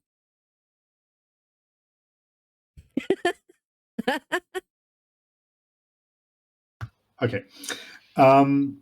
So there's three things Germans are known for. All right. Okay. Our utter love for potatoes, and it's true. I have a French girlfriend, and I turned her into a small potato already. Um, we love everything to do with sausages. Oh, Seriously, this is a yum. thing. All right. We're not talking about hot dogs. We're talking about having 50 kinds of different hot dog sausages, dependent on the style you want to go for, on the mustard you combine it with, on the ketchup you combine it with. We do sausages, and we love cabbage, and that's a real thing. And we love cabbage, especially in winter because it's very nourishing. We have something called cabbage marches, so marches of cabbage. Um, that is a festival that we do in spring where people walk like 5 miles to the nearest restaurant through the rain and the Wow. snow, sit down and eat some sausages and cabbage. This is a thing here that still Wow. do in the more rural areas. So we love our cabbage, but I've never heard of people being turned to goat for not eating their cabbage, because no proper German will ever not eat their cabbage. So we do this voluntarily. We don't need to be threatened into that. I believe this is false. All right. Let's see what the whole things here. All right, here we go. So let me just give you the answer. Actually, that is a great, educated guess there. I mean, with cultural guesses, that makes sense. And thank you so much, uh, for for for letting us know the love for cabbage. I didn't know the cabbage. I know sausage, potato, vodka, right? Corn. Corn. Oh, corn. Vodka is more. Vodka is the Finnish and the Russian people, but we do Mm, we do corn, which is corn. basically the cheap version of vodka, But and yeah. yum. let's All let's stick. Let's just stick with beer. We can do beer. We can do good beer. Yeah, good beer. Yeah, true. Good beer. Yes, yes. So the answer is that it is a false. You are correct. There's no folklore involving cabbage-based curses specifically. So, um, but yes, yeah, yeah, I love that. Try to throw you off a little bit there. All right, here is. Actually, there is a fairy tale from Wilhelm Bosch. 18th century. This is one of those educational fairy tales that we Germans are famous for. It's the Suppenkasper. Oh, The Suppenkasper is a young boy who does not want to eat his cabbage soup, and so because he doesn't want to eat his cabbage soup, he only gets cabbage soup because this is all his family can afford, and he refuses to eat this, and he gets thinner and thinner and thinner, and then he dies. And that's the moral of the story. That's the moral of the whole fairy tale, is that he dies. If you don't eat your cabbage soup, you die. So this is oh the thing, no. and it's illustrated very beautifully by him getting thinner and thinner, and then just lying on the ground. And look up Wilhelm Bosch and Okay. his with his hilarious stuff. And nowadays it's hilarious, but there's a reason why German childhood is considered to be very traumatic. Wow, wow. Right. That's the good. Wow, okay. Yes. All right. Here is our next one. All right. Here is for the chat. Anybody who wants to play, once again, feel free to vote inside the chat. We are playing some trivia. We have KnotHorn Studios in the house for Once on a Tile. Yes. So our next question. True or false? Unicorns were once listed as real animals. All right, so let me tell you the story about the Wolpertinger. Okay, so the Wolpertinger is something very, very German. The Wolpertinger is basically a fable animal. The original Wolpertinger, was a bunny with tacked on, was nailed on antlers. Um, a big rabbit was nailed on antlers. It was the initial Wolpertinger. The Wolpertinger is a tourist trap. So it's a fairy tale in Bavaria, specifically the southern part of Germany, where also most fairy tales from unicorns come from. And it's about these fable animals that were hunted, then built from the remnants of other animals, and sold to medieval tourists and nobles visiting the southern the Bavarian parts, as telling them why our forests are so beautiful and so dangerous and so magical. So people stuffed these animals, tacked antlers on them, built these crazy animals, including including horses with long horns, and sold them as real animal that they hunted down to show how amazing they are as a hunter. So yes, I Mm. absolutely believe this is true. This is real. Oh, But the okay. authority knew it wasn't. All right. Okay, let me tell you the answer for this one here. So, you are absolutely correct.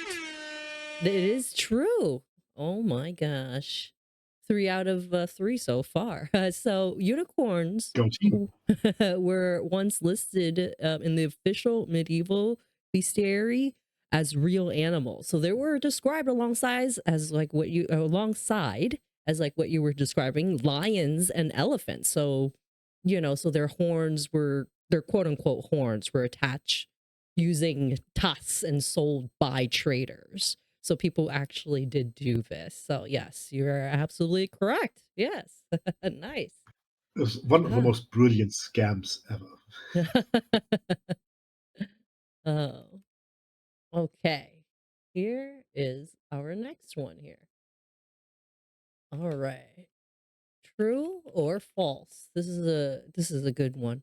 I learned a lot about fables and folklore doing this and curating this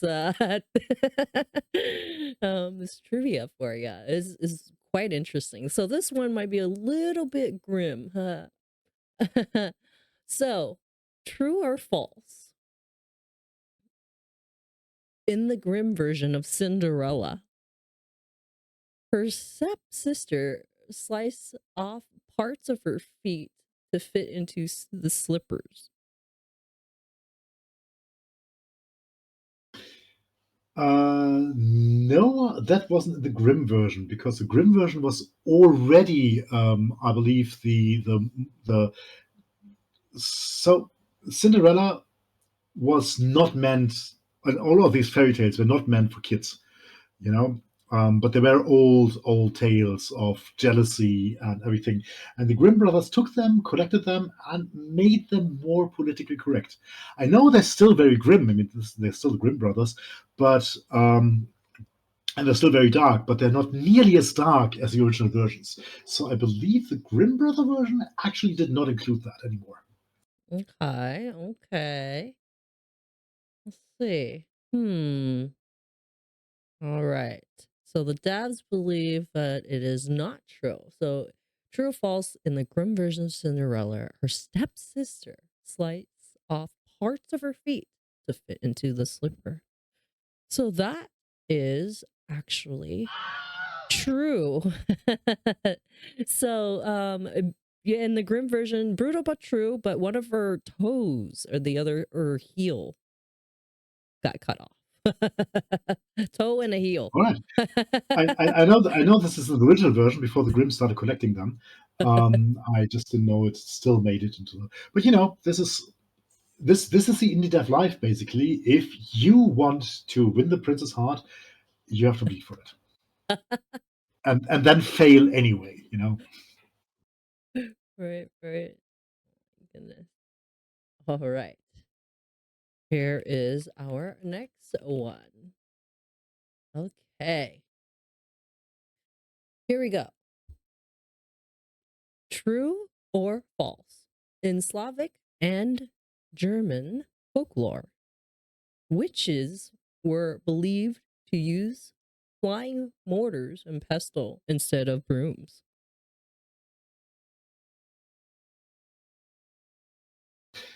It's something I can believe on the Slavic, but I don't think we have that. No, no, no, no. Brooms are way more aerodynamic than mortar and pestle. for so for Slavic you believe, but not for German. This is German efficiency, you know. No, no, you don't do that. Oh my goodness. You know what? I'm gonna give it to you because technically you're true. So there is a folklore named Baba Yaga is a Slavic witch. So you're Yeah. correct. Baba Yaga is definitely Slavic. We Yeah. know her because every kid grows up with Baba Yaga's hut, which walks on chicken legs, and it's very, very amazing. And you have to be a fairy tale nerd to do this kind of job. So It's hardcore transportation mode though, the giant mortar and steering with a pestle. yeah, it's like flying a rowboat. Right. All right, here is our next one. Here we go. True or false?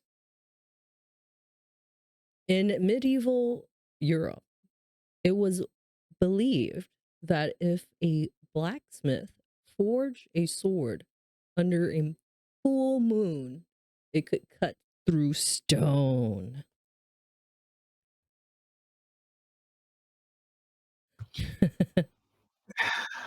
Do you know any like So, so there's a lot of superstition regarding iron because we are a Fey country.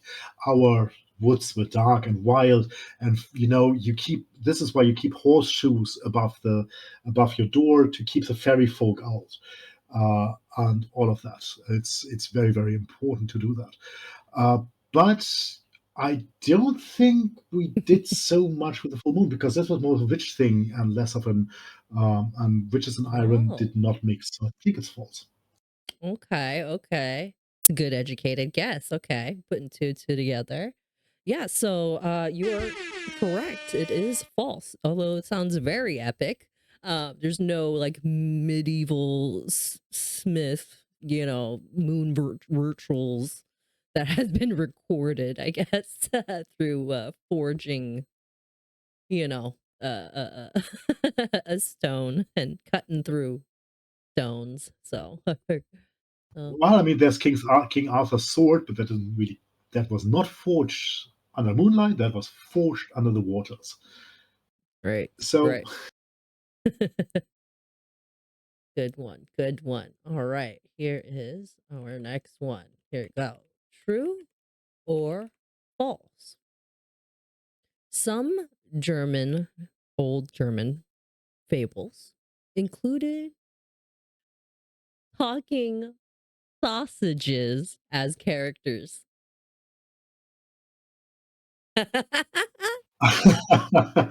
um, so our love for sausages might believe this is true, but um, we I don't think that is. So we use a lot of animals, a lot of talking animals in old fables, but no meat or other food products. I don't think this is true, unless you count a pig being basically part sausage already. So no, that's false. Okay, so you think it's false. Okay, okay. All right. So, actually, it is true. So the Grimms collected a story called The Strange Feast. So which includes a talking sausage and a sinister party. So All apparently right, fair enough. So yeah. so there's one. Yeah. It's not sausages. Right, right. Okay. All right. Here is I'm very curious if you are aware of this one. All right. True or false? Fairy tales characters like Snow White and Rapunzel were likely based on real German nobility.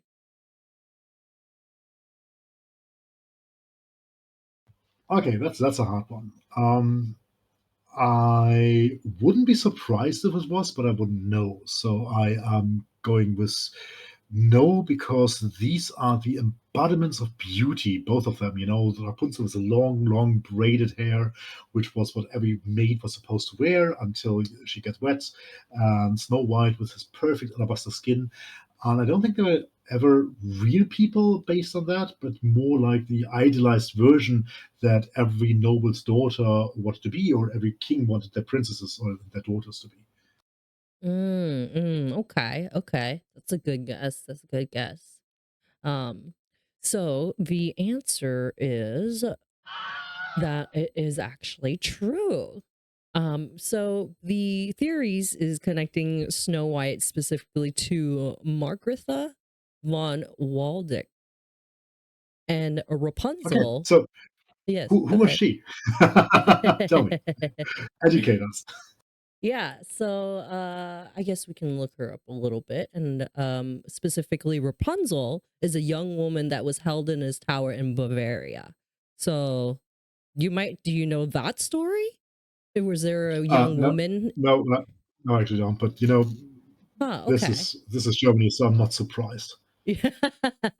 So okay, so Margaret here is a German nobleman, daughter of Philip the fourth. And let's see. So she is the theorized in 1900s that her life has influenced the fairy tale of Snow White. So yeah, so she's famous for her beauty, just as you said. um so yeah, so And that probably is getting poisoned. probably, yes. Probably. You're yes. Yes. And let's look up, actually, I'm very curious. Is Rapunzel the name of this person? Is this a real person named Rapunzel? Real story. Of course, a darker version. So the real Rapunzel was actually a person that was locked up by her father in the tower and then beheaded by her father in the tower. That's how most fairy tales go in Germany. Someone always dies. You're like, sounds about right. There we go. Very cool. Learn something new. All right. Those that are joining and coming in, welcome into our stream. Hi, welcome. Hi, Duty. Hi, Faylene. Welcome, everyone. If you'd like to check out the game Once Upon a Time, we got the lovely and amazing Vex in the house from KnotHorn Studios. Yay! We got a chance to learn a lot about the game. We got to ask questions. Feel free, if you guys have any feedback, any questions that you want to ask, feel free to type it in the chat and we'll get you some answers. And if you guys are interested, go ahead, check out the Steam page. Make sure to wish list it, purchase the game. It's tons and tons of fun already. I can't wait to play more. And Thanks. make sure to enter into our giveaway. We're going to be doing a giveaway very, very soon. This is a kind thank you kindly for giving us Steam keys. And as a thank you to the audience for showing up tonight. So make sure you enter and get yourself a copy. And if you don't get yourself a copy tonight, you can always purchase one on Steam. So follow social media, see what they got up to and what they got cooking. All right, let's go. All right. So we are doing our trivia. Feel free to join in if you like. So here is our next trivia. True or false?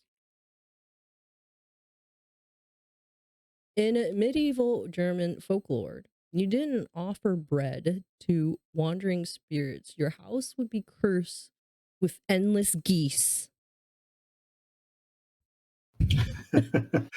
Yes, that's absolutely true. So to this day, as I talked about the blacksmith already, we have put in all the farm buildings. There's always a horseshoe somewhere near the entrance. This is still true today. We also put out milk for the fairies in small bowls, although you know feeding the cats literally. So yes, offering bread and leaving offerings outside of your doorstep to spare ourselves from spirit's wrath was very much a thing, and in some villages it still is. And you're absolutely correct. That is true. Yeah, bread was often offered to the dead, and forests. You guys have forest spirits as well. Oh yeah, yeah. Things are dark in our forests still. Of course, of course. All right. I think I have one last one for you. Let me pick a really good one here. I think that one's too easy because that says, "What does Rumpelstiltskin mean in German?" And I think you might know. Would you like to tell what that means in German? Do you know what Rumpelstiltskin means in German? Um, yes. So in German, it's not Rumpelstiltskin; it's Rumpelstilzchen, and that's a kind of mushroom. Nice. So the Stiel is basically um, it's the oh Jesus. See, this is where English leaves me right now. It's the part of the mushroom that comes out of the ground, basically. So yeah, Oh, the it's a stem. small mushroom man. Stem, thank you very much. Yeah, Mhm. so Stiel is a stem, a Stielchen is a very small stem, and Rumpel is just literally rumpled. So it's a certain kind of mushroom. I don't know which ones. I'm not enough into nature for that. Uh, but yeah, that's also why he springs from the ground. There's a Satanist. There's this certain devilishness to him. He jumps from the ground and everything, and it comes from mushrooms being bloody scary because we have this mushroom circles as well, and um, yeah, everything. Yeah, yeah. That's so cool. Noisy goblin. All right. Here is our very last one. Okay. So I like this one here. And I will save the best for last. So, once upon a time, stories were originally used to secretly criticize nobility and rulers. Oh, that's absolutely true. I'm very certain of that because you always have in Once Upon a Time stories, you always have these three people. The first heroic son of the king, the heir to everything. He goes out and tries to do things with strength. He wants to slay the monster, and he always hilariously fails.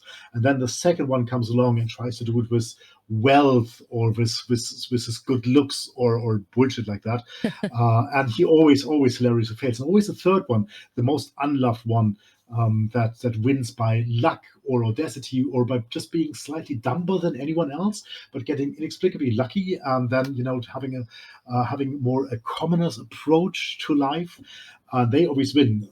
So I'm very, very certain these were guided. These were long before Sherazade told her 1001 stories, which all started once upon a time. Um, yeah, Yeah, I'm yeah. very sure this is true. And you're absolutely correct. It is true. So, yeah, so the phrase itself basically signaled kind of the fiction, right? Like you're about to allowed the storyteller the plausible deniability when they're telling the story. So, like, for example, if they're like, "Oh, I'm not talking about our king. This happened like once upon a time in a land far, far away. Not us. I'm not talking about us." So it just helps distance them from like social critiques as like entertainment from way back when. So it made the stories more shareable so people could retell them without fear and knowing that they were just quote unquote tales. So gaslighting much. But yeah, that's yeah. Like, what works, what works. Yeah, yeah. It definitely works. So, yes, thank you so much, everyone, for thank you, Bex, for playing the trivia. Yay! You got most of them right. I think you got like maybe one or two wrong. You got most of them correct. Yeah, maybe. Yeah, that's Cool. awesome. Thank you, Very cool. thank you for researching those amazing questions. Of course, of course. I, I didn't know we are talking sausages, so that's something. There you go. I mean, it's been a minute, but I would love what is a bratwurst?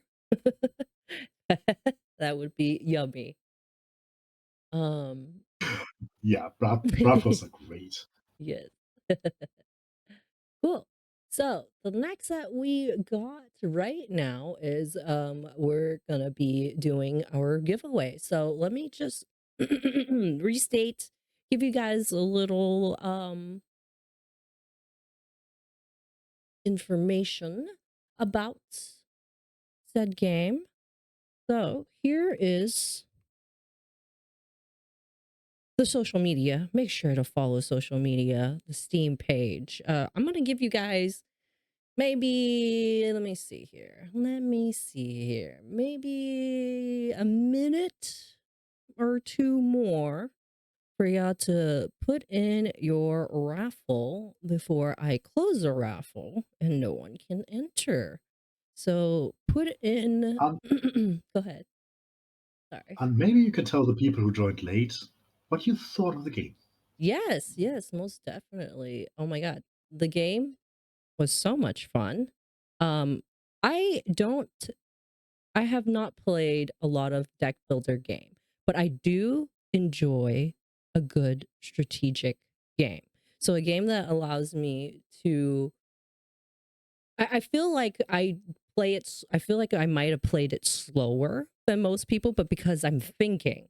So for something like this game, if you like and enjoy the chill, the calm, the cozy, and a little bit of there is a little bit of like panic at times, but in a good way because you're like, wait a minute, as I'm getting distracted in one way, you realize there's a whole other section that you had just missed. And I think what's so great about that is it allows you to continue playing the game. So you're not how do I say this? You're not feeling like you're only doing one thing. There is more. It might seem like a simple game, but there's more to the thought process of the game than it looks. So I 100% recommend this game. I'm going to be writing for sure a review on Playmakers and Shakers and one of my curator page. So if you guys want to know Cool. more about the game, of course, go on over to Steam, wish list it. And of course, we got Vex in the house. Not every day you get a game developer to come in and talk to you and have a have a Q&A with everyone. So I want to, of course, thank you for being a part of this show. I really do appreciate this and allowing me to play um without, I guess, there was no hand holding, but I wasn't that it was necessarily needed because it was also self-explanatory too. So very easy to pick up game. So even if you don't play deck builder games, this is a very good game to an easy game to pick up. So thank you so much for doing that for me. You're welcome. It was a lot of fun watching you learn and play. Yes, yes, definitely. Awesome. Thank you. I guess before we wrap things up, I've got a couple of questions to ask you. Um, for future developers, I know we've gave a couple of advice and maybe some routes that some folks can take to check out and what they can do if they so want to, you know, continue and be involved and be a part of game development. So um, there's, I feel like, also a little bit of a thin line because, as gamers, especially those out here on Twitch, in the Twitch platform, there is a little bit of a crossover of wanting to learn and the curiosity of game development. So I would love to ask you what advice you would give to the aspiring upcoming game developers that are interested in creating a game such as yours. All right. Apart from get a real job, punks.